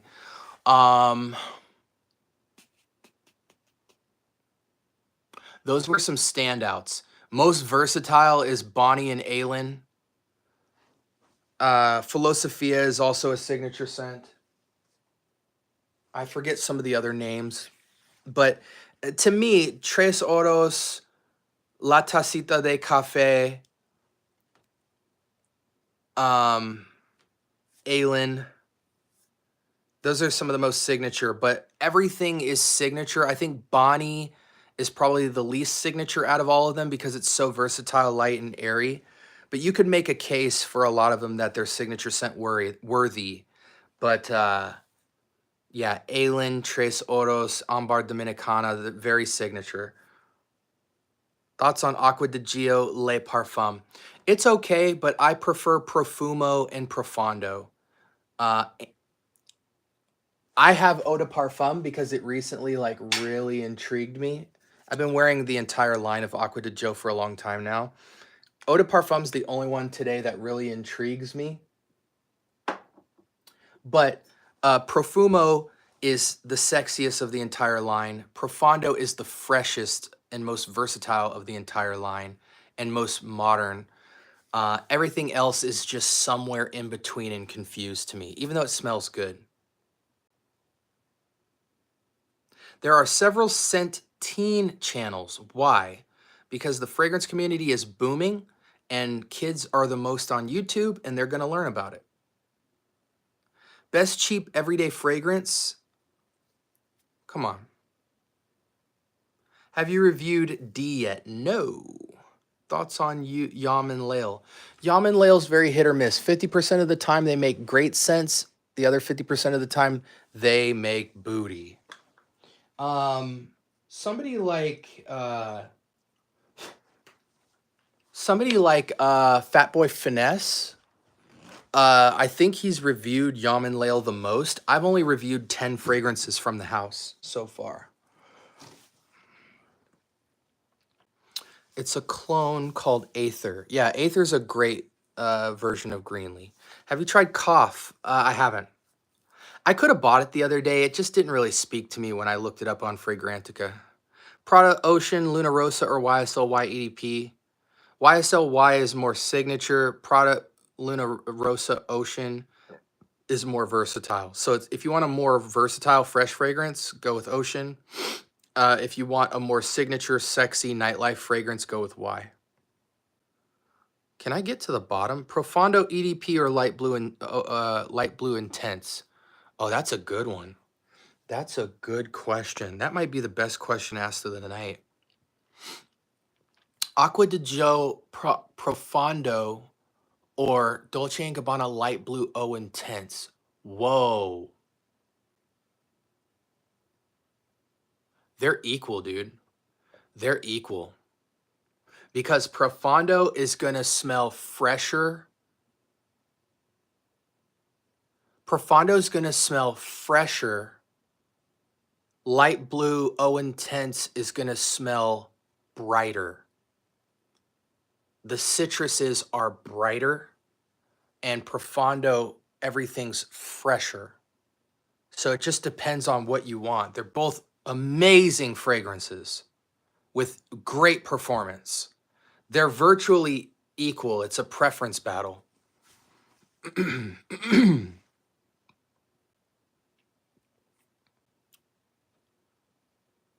Allure, Beats and Scents. If you love fragrance, I got to screenshot that. Thank you, Greenlee. If you love fragrance, you don't see price tags and names.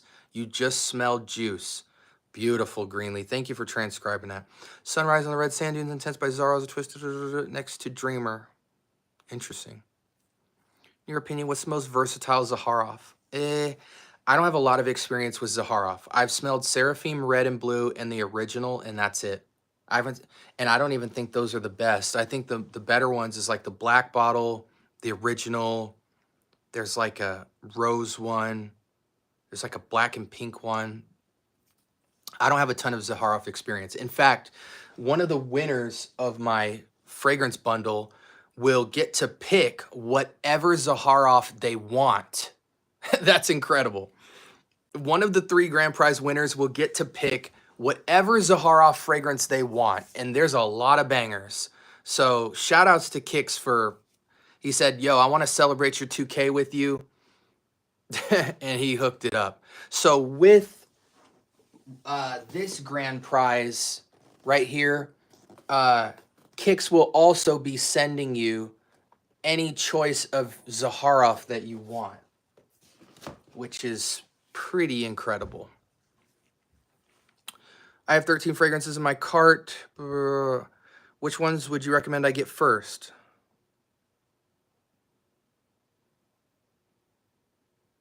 Celestial,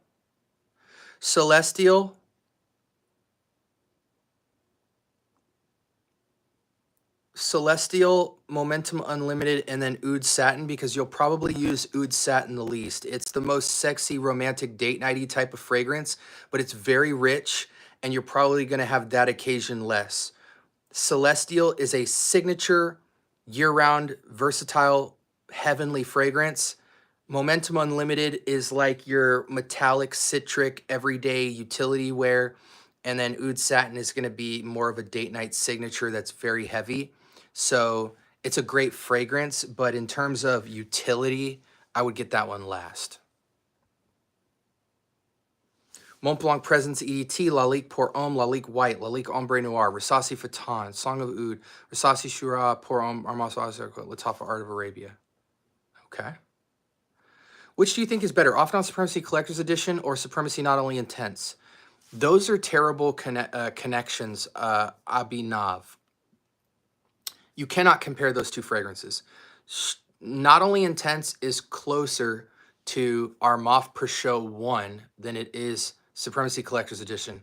Collector's Edition is in its own space. It's different. Yes, it's a pineapple fragrance. Yes, it has oak moss and woods.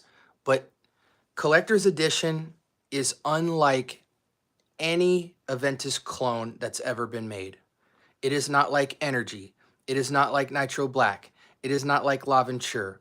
It is not like Not Only Intense. It is not like Armaf Per Show. It is not like Club de Nuit Intense EDT, EDP Parfum.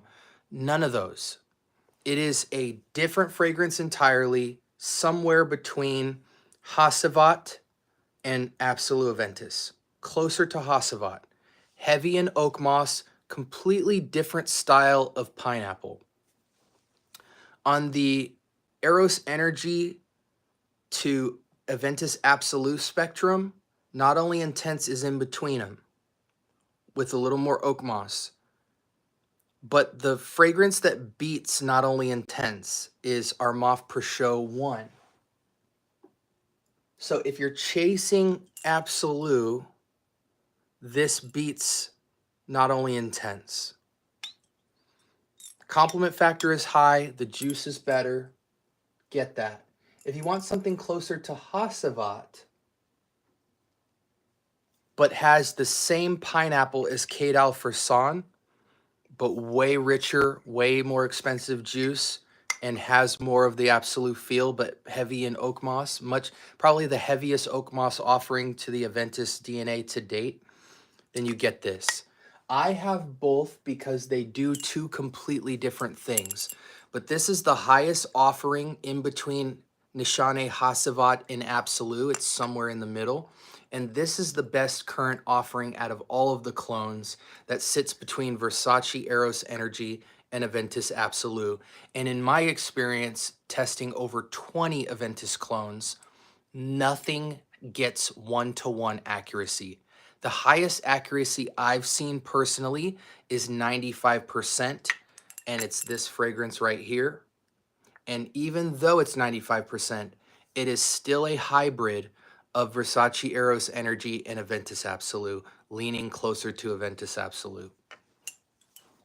So there's a necessary case for both of these because they have entirely different pineapples, and this ramps up on smoky woods more, and this one ramps up on oak moss more. So they have two completely different vibes, but both of them are date night panty drop killers that smell expensive. Hopefully that was helpful.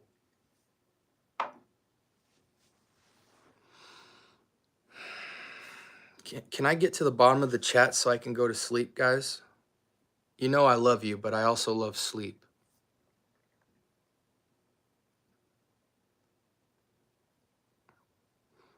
Is Clinique Happy too 90-ish, or can I wear it as a mid-30s guy? Anyone can wear Clinique Happy, but no one will give you a compliment. It's just a clean citrus fragrance that smells like everything else. Dolce & Gabbana Light Blue is better. Versace Pour Homme is better. Nautica Voyage is better. Star Walker is better. The performance on Clinique Happy is terrible. I want the Black Rose by Zaharoff if I win. Yeah, it's a great fragrance. Did I get to the bottom of chat? Oh my gosh. Hearts in the chat and celebrations in the chat, guys. SB has made it to the bottom of the chat wall of death. Hearts in the chat, celebration hats in the chat. I have made it. I'm starting to realize that when I go live, it is just a race. Will SB get to the bottom of the chat tonight? I had Off Non-Supremacy Collector's Edition, wasn't impressed with it, gave it away.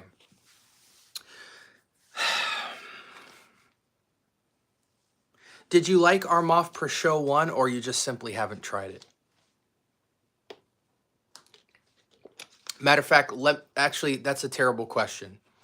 Better question is, what Aventus Absolute DNAs have you smelled in the clone sector?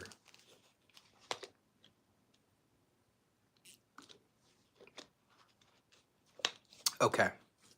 That's a big deal, because if your starting point is collector's edition, it will almost turn you off to the entire set of any absolute offering, because it's not an Aventus Absolute chaser. It blows my mind how many people try and say that Off Non-Supremacy Collector's Edition is trying to be Aventus Absolute. I don't know where that propaganda was spread. Any big name fragrance reviewer you come across will not tell you that it is cloning Aventus Absolute. It is not. If you're looking for an Absolute Aventus clone because you love Absolute Aventus and you've tried Absolute Aventus, you have to get Armaf Pro Show 1. Collector's Edition is an entirely different fragrance. They're miles apart, running parallel. Not only intense, yeah, but see, the thing that's not helpful for viewers, Jeff, is you can't compare Not Only Intense to Collector's Edition because neither of them are cloning the same thing. And when people hear the names of those two together, they think people are comparing them as Absolute Aventus alternatives, and they're both not. They're entirely different fragrances. And I hate that people even mention Not Only Intense, because Armaf Pro Show 1 beats out all of the offerings. Nitro Black, Eros Energy, Al Haramain, Off Non's Not Only Intense, Club de Nuit, EDT, EDP Parfum, all of them. So it's like people shouldn't even really be talking about Not Only Intense, because Al Haramain, Armaf, and Club de Nuit are all in the same family to me as bottom tier clones of Aventus. They used to be the best of the best until Pro Show came on the scene, and Pro Show annihilated all of them. Sembubble, have you tried Masa? I haven't. I haven't. Send me a decant of it. I'll review it and shout you out. Is Millesime Imperial still good in 2025? 100%.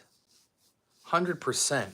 Yeah, man. And I made a full guide to this, guys. If you want to know, I have these fragrances. I can put them in a line, and I have a power ranking video coming soon. But if you want to know what is the best of the best between, there's a spectrum to me, guys. And this is what people fail to understand. Versace Eros Energy is the brightest, tart, sweet pineapple fragrance offering that is the most playful. Aventus Absolute is the most, is middle of the road, highly gentlemanly, birch, cedar, slight oak moss, pineapple rendering, but the pineapple top of it reminds you of Eros energy, but it's less playful, more masculine, more gentlemanly, and it sits in the middle of the road.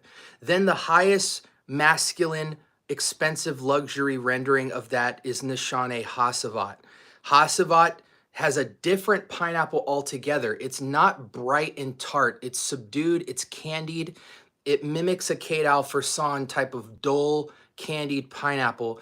And then they just ramp up the hell out of the oak moss in that fragrance. So it has a completely different vibe, but it is just as much gentlemanly and expensive. And the question you have to ask is, what are you chasing? And I think it has a lot to do with age. If you're 25 and down, you're probably chasing Versace Eros Energy style of pineapple, with maybe the exception of a little bit of Absolute, but you're swimming between that category. If you're 25 and up, you'll start to slightly migrate between Absolute and Hasavat as your preference of choice in the rendering. And when it comes to the clones, none of them are one-to-one on either of the three, but they all lean to one. So when it comes to Al Harmain and Armoff and Collector's Edition and Nitro and all that stuff, they all sit in between two of the three and lean towards one. So one might sit between Eros Energy and Absolute, but lean to Absolute or lean to Energy. One might sit between Hasavat and Absolute and lean to Hasavat or lean to Absolute. And the question is really, what's the best fragrance that sits between Absolute and Hasavat, and what's the best fragrance that sits between Energy and Absolute as the two best premier clones of the two, outside of if you're just going to make an OG original purchase. Ani is great, Selly. I really like Ani. I prefer Coral Mandel from Chanel a tiny bit more. I think it's much luxurious, and Ani is one of the most luxurious scents out there. It just, you get a sense of like royalty and like when you think luxury perfumery, Ani is luxury perfumery in a bottle. It's so sexy just in its luxurious aura. Similarly though, if you ever put your nose to Chanel's exclusives Coral Mandel, it's the same thing with a slightly louder projection. They both are very close in sillage. They're on par on luxury. They're basically brothers. But I love the projection range of Coral Mandel just the tiniest bit more. But I definitely have a bottle of Ani coming literally as we speak, because I just reviewed it and just bought a bottle. And to me, it's not redundant when you find luxury niche perfumery, because even though niche perfumery smells expensive, luxury and expensive are not the same thing to me. Expensive just means high quality and complexity. But complexity is not always sexy. Complexity is not always inherently luxurious. And so I find it's harder to come across timeless, luxurious niche perfumery. And Coral Mandel and Ani fall into that category. So to me, it's not redundant to have both. I would say Ani would be my daytime play. And as the sun's starting to come down, I'm switching to Coral Mandel. But they're both sexy scents, man. Oh my gosh, they are sexy. Even like 1,000 Silent Ways and stuff, but that's not quite to me in the same aura. But yeah, man, very sexy fragrance. I mean, Nishane really is should be talked about more. Everybody reviews them, but not a lot of people consistently wear them. I mean, Neff's, 1,000 Silent Ways, Fan of Flame, Hasavat, Wulong Cha, Ani. I mean, they're all just monstrous.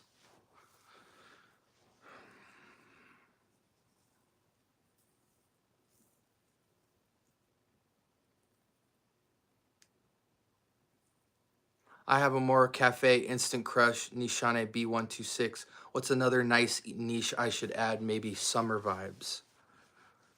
Honestly, Brooks, I would get into day 3 if I were you. Yeah, dude. I mean, honestly, Altair is not, I don't think those are comparable. I mean, Altair is, gosh, they're not in the same family to me. Like in terms of sweetness, Altair is way more.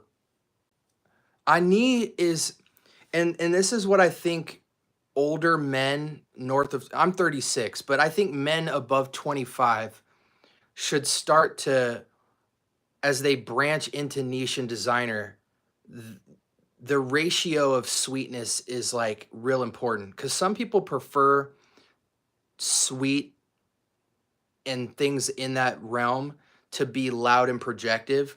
But I find the sexier fragrances to be dialed down in sweetness so that the other complementary accords can be dressed up and make a blend, like a magical blend.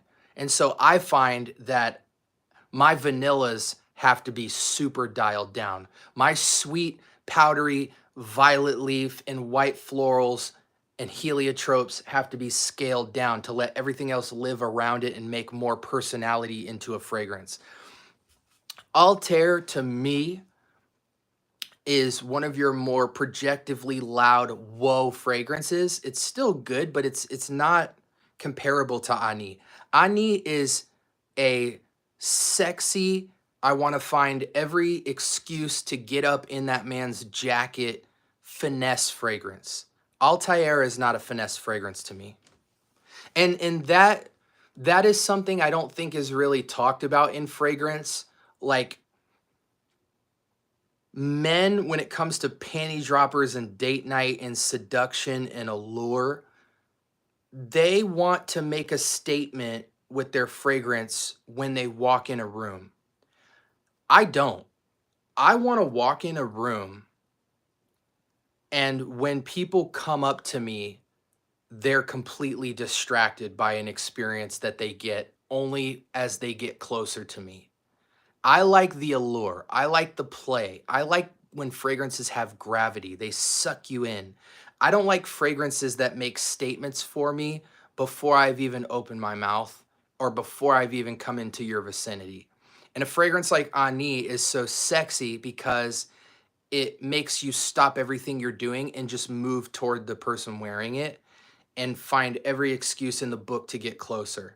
And that's why when we talk about YSL fragrances and I talk about things like Loam and stuff like that, gravity.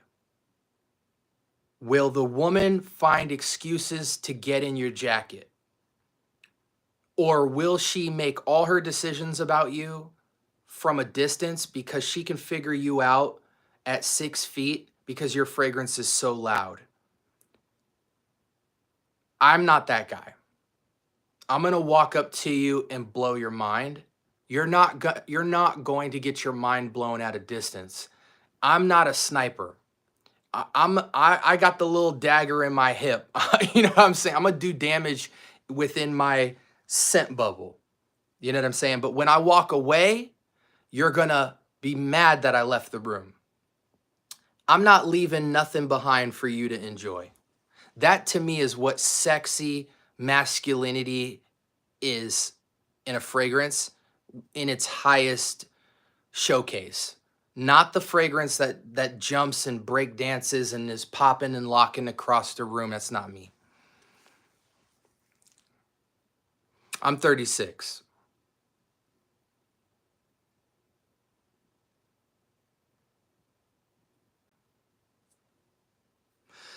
When I was now granted, for me guys, in the last 4 years, I've accumulated my entire fragrance collection.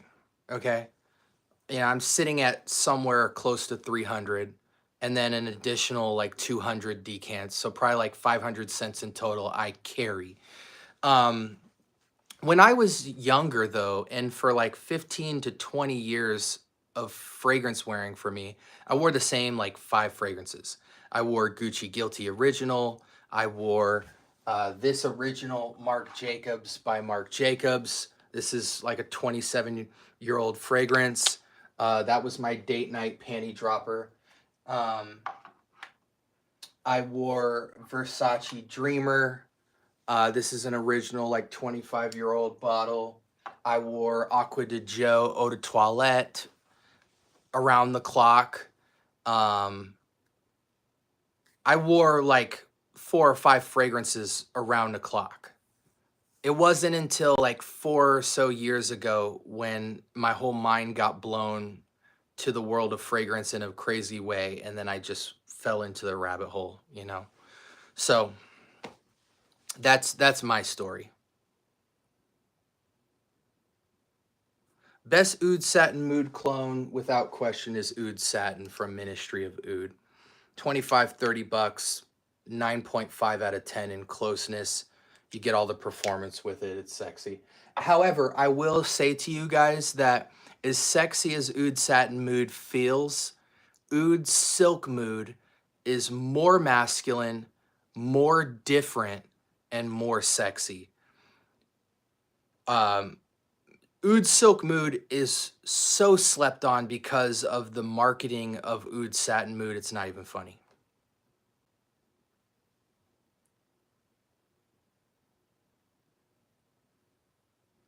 Most guys, when I was a teenager, were wearing Gucci Guilty, Aqua de Joe, various Axe body sprays. That was like the craze when I was a teenager. All kinds of different Axe body sprays. Nautica Voyage. People weren't really wearing a lot of fragrances when I was a teenager. You know, you saw some Aqua de Joe. You saw some Gucci Guilty. You saw a lot of Nautica Voyage, stuff like that. But I don't recall as a teenager a lot of guys wearing a ton of fragrance. Once I got into college, that's when more people started branching out. You know, Dior and stuff like that. But yeah, I as a young kid, as a teenager, I don't.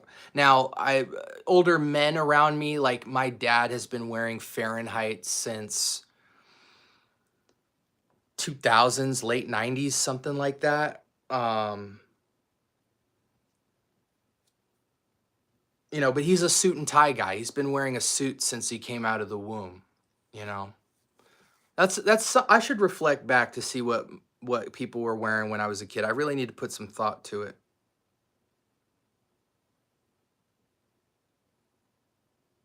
Hey, can you tell me what Mephisto smells like? Yeah, absolutely. It's a blue fragrance.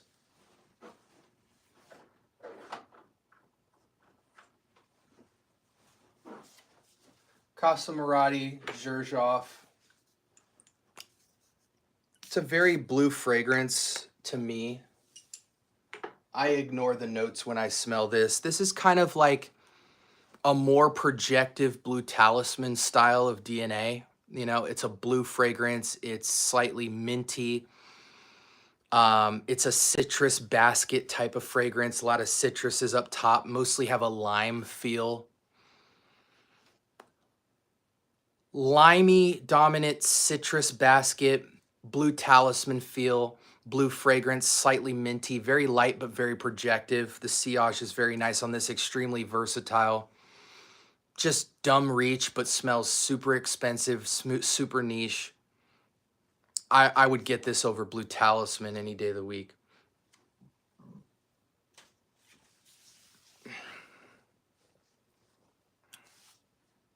I like Encre Noir though. Okay. What's up with the fragrance you're cooking up? Oh, my combos book is coming out soon. I have been building combo decants of many fragrances in my collection for a long time. Some that are chasing certain DNAs, like how to take clones and make niche fragrances, but also how to innovate and put new twists on existing fragrances. And I mix everything from niche down to clone to do that as well. So that ebook will be coming out towards the end of the year in a 5 ebook set. Right now I'm finishing up S tier clones of all time. Combo 101. Picking fragrances for seasons is another one. And the other two I can't announce. Axe Kilo. Yeah, man. Hey, listen. Axe was a vibe because the bottles, it was all marketing. The bottles were super bright and exotic, you know, blacks on pinks, blacks on greens, blacks on blues, blacks on yellows. The marketing was super sexy. You could get the spray and the body wash, and then the scents themselves were all like stuff that you would imagine weed would be modeled after or something. You know what I'm saying? Like cotton candy, green apple, and you know, berry twist.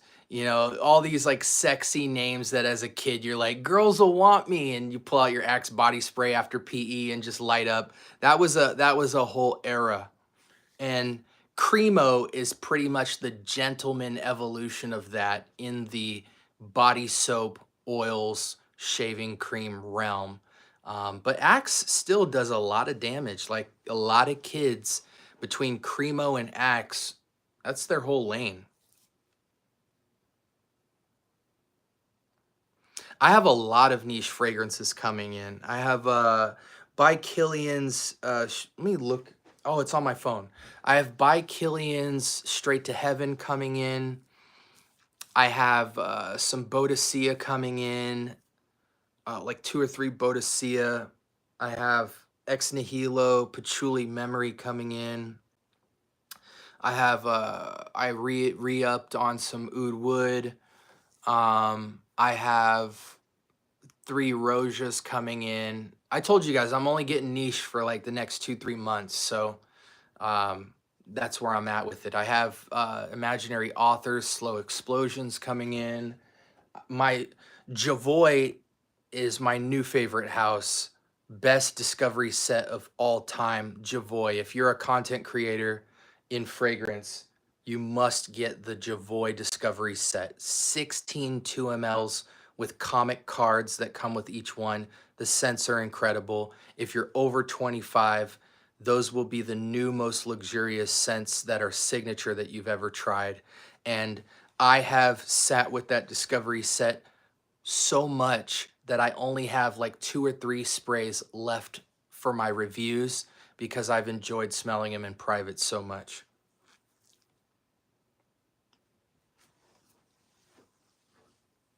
Let's see if we can fly through this chat one last time. Hey SB, can't wait for the giveaway. Yes, for those that don't know, we're giving away 3 fragrance bundles on Wednesday, 7 fragrance bundles with 3 grand prize winners on Friday. All you have to do is be a subscriber and be in the chat when I go live at 6 p.m. Pacific. And I'm going to do a poll vote to see if you guys want to go later on Friday's live, because some of my West Coast people are saying, yo, SB, I don't get out of work in time.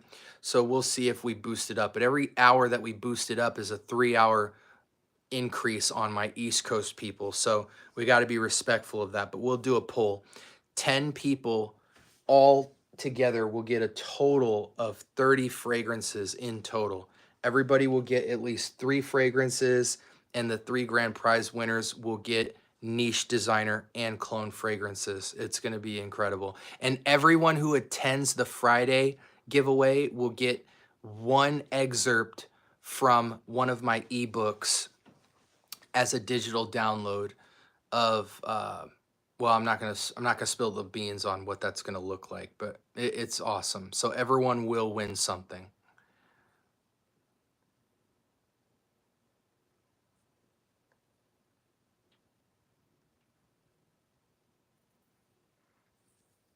I had Art of Universe, gave it away, didn't wow me. Blue Talisman is such a light fragrance, it's hard to wow anybody. It's definitely, Art of Universe is definitely slightly better in performance than Taj 2 from Fragrance World, but both of them are valid Blue Talisman clones. Blue Talisman is not my tea. I prefer Casa Muradi's Mephisto more because of the performance alone and the mintiness of it. But Blue Talisman is nice. You know, recent ads for my collection is Fleur Narcotique, amazing, Ex Nihilo, and then obviously Speed Legends. And then I'll get Patchouli Memory. But you guys saw my video. I went to Hollywood, and a manager gave me and a couple of my friends a private tour of the Ex Nihilo facility, which is the only Ex Nihilo boutique in the United States. And it was awesome. I was blown away to see that Ex Nihilo carried like over 40 fragrances, and I wasn't aware of most of them. I have some other samples that I'm reviewing for the channel. The Hedonistic Straight, Patchouli Memory, and then there's like one other one that I'm getting, or that I have as well. So we'll have quite a few reviews. I think in total like 7 Ex Nihilo fragrances we'll be reviewing on the channel soon. Ex Nihilo is an incredible house. I don't sell fragrances, guys. Yeah, the ebook will be awesome. Trust me. What's up, Helena? Good to see you. Shout outs to the Netherlands. One of my producers is in the Netherlands. Blue Talisman, yeah. I mean, here's the thing. If you've never smelled Ex Nihilo, their raw materials are so high grade that it's nearly impossible to have EDP or extrait level performance. All Ex Nihilo fragrances, even the extraits, in my opinion, have 6 to 8 hours of performance in the best case scenario, but all of their fragrance in the air have typically a smaller sillage than most fragrances. They're very light, they're very airy, but when you get within a 3-4 foot scent bubble projection of the person wearing it, they're very alluring, very sexy, very gender neutral, just beautiful light airy scents. In the light airy scents category, Blue Talisman is unmatched by anyone except for maybe Chanel exclusive line. You know, fragrances like Les Leones, Coromandel, Boy, stuff like that. But Ex Nihilo really spends a lot of money on their perfumery, and because of that, their entire line is unisex. But yeah, if you just jump into Ex Nihilo, it could be intimidating at first because you're gonna want some loud fragrances with so much performance, and their fragrances kind of float on skin more. You kind of really got to ramp up the sprays. Talisman is a decent performer, but you really got to ramp up the sprays with those fragrances to feel the same weight of an EDP or an Extrait or Absolute or Intense. But they're not meant to be just screaming fragrances. They're meant to be heavenly, angelic, soft, intimate, alluring. So you have to know that going in, or you might just think every fragrance is just super weak. I have Roja Taif Oud coming in. Ooh, dude, I almost actually no, I did order Taif Oud coming in. I did order Taif Oud. That is coming in. That is one of the Rojas I got, one of the 3. I think I got Taif Oud. I think I got Herod's, Diaghilev, and Oceana. How is Blue Talisman? It's nice. I recommend Mephisto, but Blue Talisman is so close to this that you really don't lose with either pick. It really comes down to the money factor. If you have the money and you're used to buying niche perfumery, you will really like it. If you are a clone and designer guy that is reaching up to the niche category looking for magic, it's not going to blow your socks off. It's a soft, light blue signature scent. Best Oud Satin Mood clone, Oud Satin from Ministry of Oud. And for extra credit, best Royal Oud clone from Creed is Oud Royal. How long does Bleu de Chanel EDP last in 2025? 6 to 8 hours, depending on your hygiene and skin. Thoughts on Paco Rabanne 1 Million Lucky? A lot of people love it. I think it's a 25 and under fragrance. It's very sweet, but it's a good date night panty dropper kind of designer fragrance. Best blind buy for me, Spice Bomb Extreme. Spice Bomb Extreme's nice. Thoughts on Interlude Man? Very challenging. Interlude Man is not blind buy worthy. Anything from Amouage or Xerjoff is not blind buy worthy because they're all very unique scents. Find the fragrance that speaks to you and you will love the house. But if you start blind buying Amouage and Xerjoff, you will get pissed off very quickly. Appreciate it, Sally. Yeah. Oud Royal's nice. I actually gave away one of my favorite clones, Latafa Sacrat Cloning Acqua di Gio Profumo, because a friend of mine, when I went to LA and toured the Ex Nihilo house, a new friend that I met fell in love because he's like, man, I've never found an accurate Profumo clone. So I gave it to him. And in return, he gave me this Oud Royal from Ministry of Oud. I would say it's only about 85% to Royal Oud. You get the vibe. You get a decent amount of performance, at least 6 hours solid. For the price, it's a great smelling scent. You still get that kind of mafia boss, black tie kind of feel. You know, very much Bois de Portugalish, but with a more modern black tie edge to it. This always reminds me of a mafia boss's fragrance, if he were black. But I love Royal Oud. I have Creed's Royal Oud. And even though this is only 8.5, the only real reason it's 8.5 is in the scent profile. Let's see.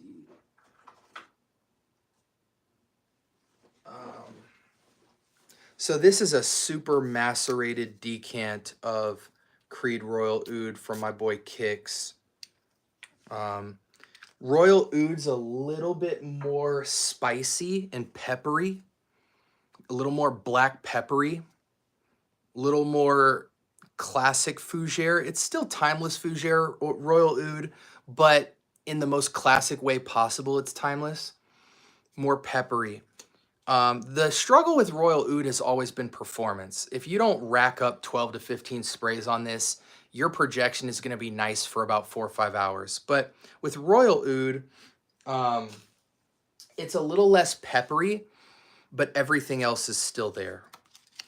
So I mean, it's easily the best Royal Oud clone, period. There's not that many Royal Oud clones that exist. I think there's 2. This is fresher, slightly soapier, a little less peppery, but man, it's got the vibe. Clean, masculine, suit and tie, CEO type of scent. It's a little bit fresher and less peppery than Royal Oud, but it's still an awesome fragrance to scratch that itch. Very well made. Have you tried the new Stronger With You Parfum? It's a lot more smoky than Absolute. I haven't tried that one. I'm only familiar with Stronger With You and Stronger With You Intensely. What's your best discontinued or rare fragrance in your collection? Excuse me. Probably Profumo, Givenchy, Society something. I have a Givenchy discontinued fragrance. Discontinued. I don't have many discontinueds.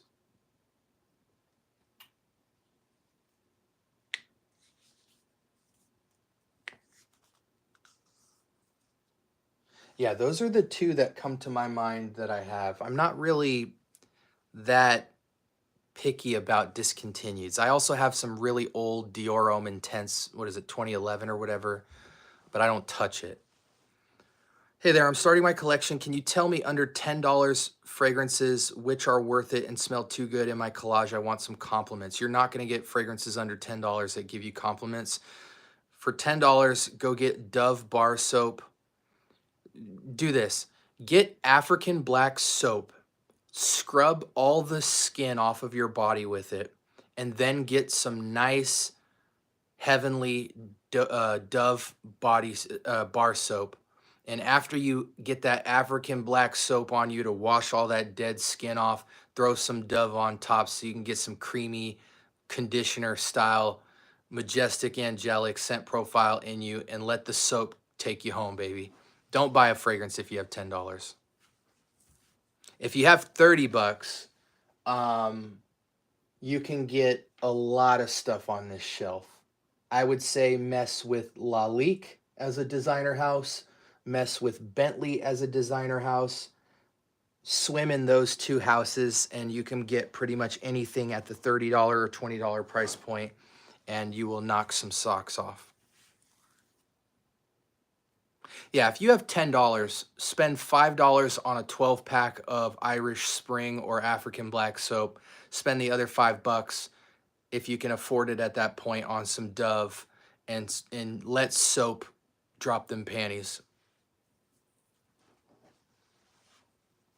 All right, last minute questions, guys, before I sign off. Again, the giveaway is on Wednesday. We're doing a test run stream for Friday's giveaway, but for anybody who hangs out with me during the test run stream, it's only going to be like 20 minutes long. We're going to give away the bottom 3 packages, 8, 9, and 10th place. We'll get fragrance bundles. If you win on Wednesday and you happen to win on Friday, you will be able to upgrade your prize to one of the grand prizes or a different fragrance pack. You'll be able to upgrade, but when you upgrade, you'll leave your lesser package behind to a new winner. But there's no loss in coming to Wednesday. Wednesday, we give away 3. Friday will be the remaining 7, and 3 of the 7 are grand prize bundles. Again, niche, designer, and clones, everything from full bottles to decants to travel sprays. I think all 10 winners get at least a full bottle of something. And yeah, there's just a lot of great stuff for this giveaway. Over 30 fragrances. Any last minute questions from anybody?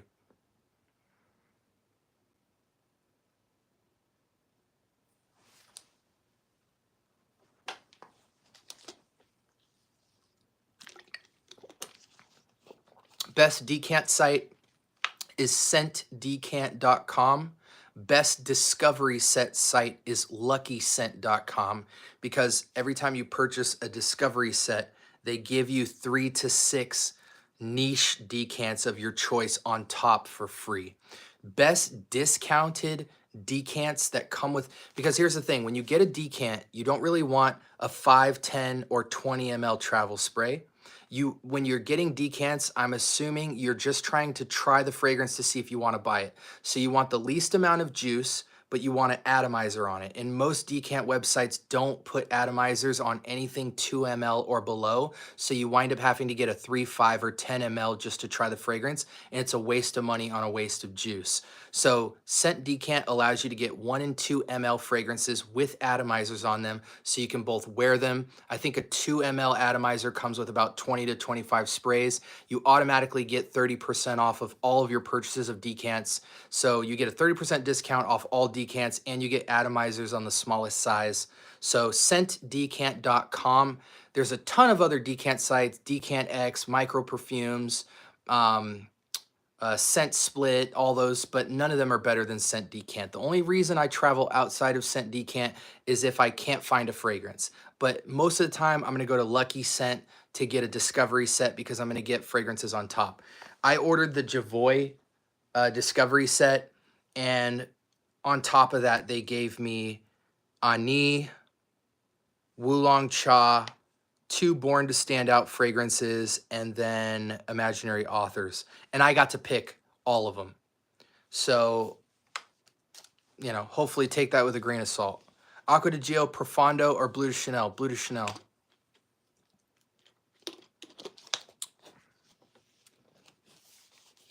I don't like Arabian's Tonka. I just tried it 2 weeks ago at the Scent Room in Hollywood, and I wasn't a fan. A lot of people love it. I just don't think it's worth the money. Herod is okay. It's not magical. I wouldn't pay $300 for Herod. Maison Alhambra makes a good Herod clone. All right, guys, any questions that I didn't answer, please put them in the comment section below. I'd be happy to answer them within one day. I'll go on the comments and respond to you. Be subscribed, have an email address ready. Join me at 6 p.m. Pacific or 9 p.m. Eastern, giving away 3 bundles on Wednesday on my test stream, giving away 7 bundles on Friday, and watch my video so you know what the scenario is going to be on Wednesday. We're 2 days away from that. And then on Wednesday, I'm going to drop a final video about what to expect on Friday. And I'll also be running a poll on Wednesday to see what time in the evening is best for Friday's giveaway, to see if people from Wednesdays didn't like the time. Again, 6 Pacific, 9 Eastern. I felt like that was a good middle ground for afternoon. But if we need to move it up, I'll be doing a poll on Wednesday for Friday to see what we're going to do. Thank you guys so much. Hope you enjoyed the scent bubble. Hope y'all are blessed. If you're new to the channel, we drop content every single day. I've been consistently dropping every single day for the longest time. And a lot of times we drop multiple videos a day. And I appreciate everybody who interacted and asked questions tonight. Really appreciate you. Thank you for my moderators for sweeping out the weenies. They love to steal their parents' cell phone and jump into my live. I don't know why, but I appreciate you guys for sweeping out all the nonsense, and can't wait to do this crazy giveaway this week. And then I got like 15 new niche bottles coming in to fill up this collection. So we might have to knock out a clone row for the new 15 niche and move this down. Thankfully, this is like a 6-tier shelf. So I got like 2 more spare openings.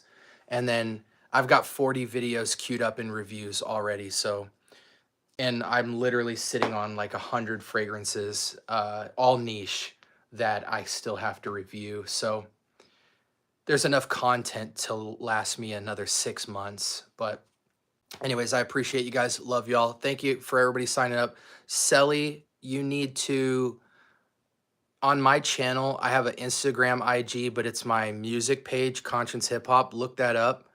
Or DM me somehow through there. I'll shoot you my cell number. Let's set up a Wheel of Fragrance for you for something like next week or week after or whenever you're free. I'm pretty flexible. So love y'all, man. Be blessed, man.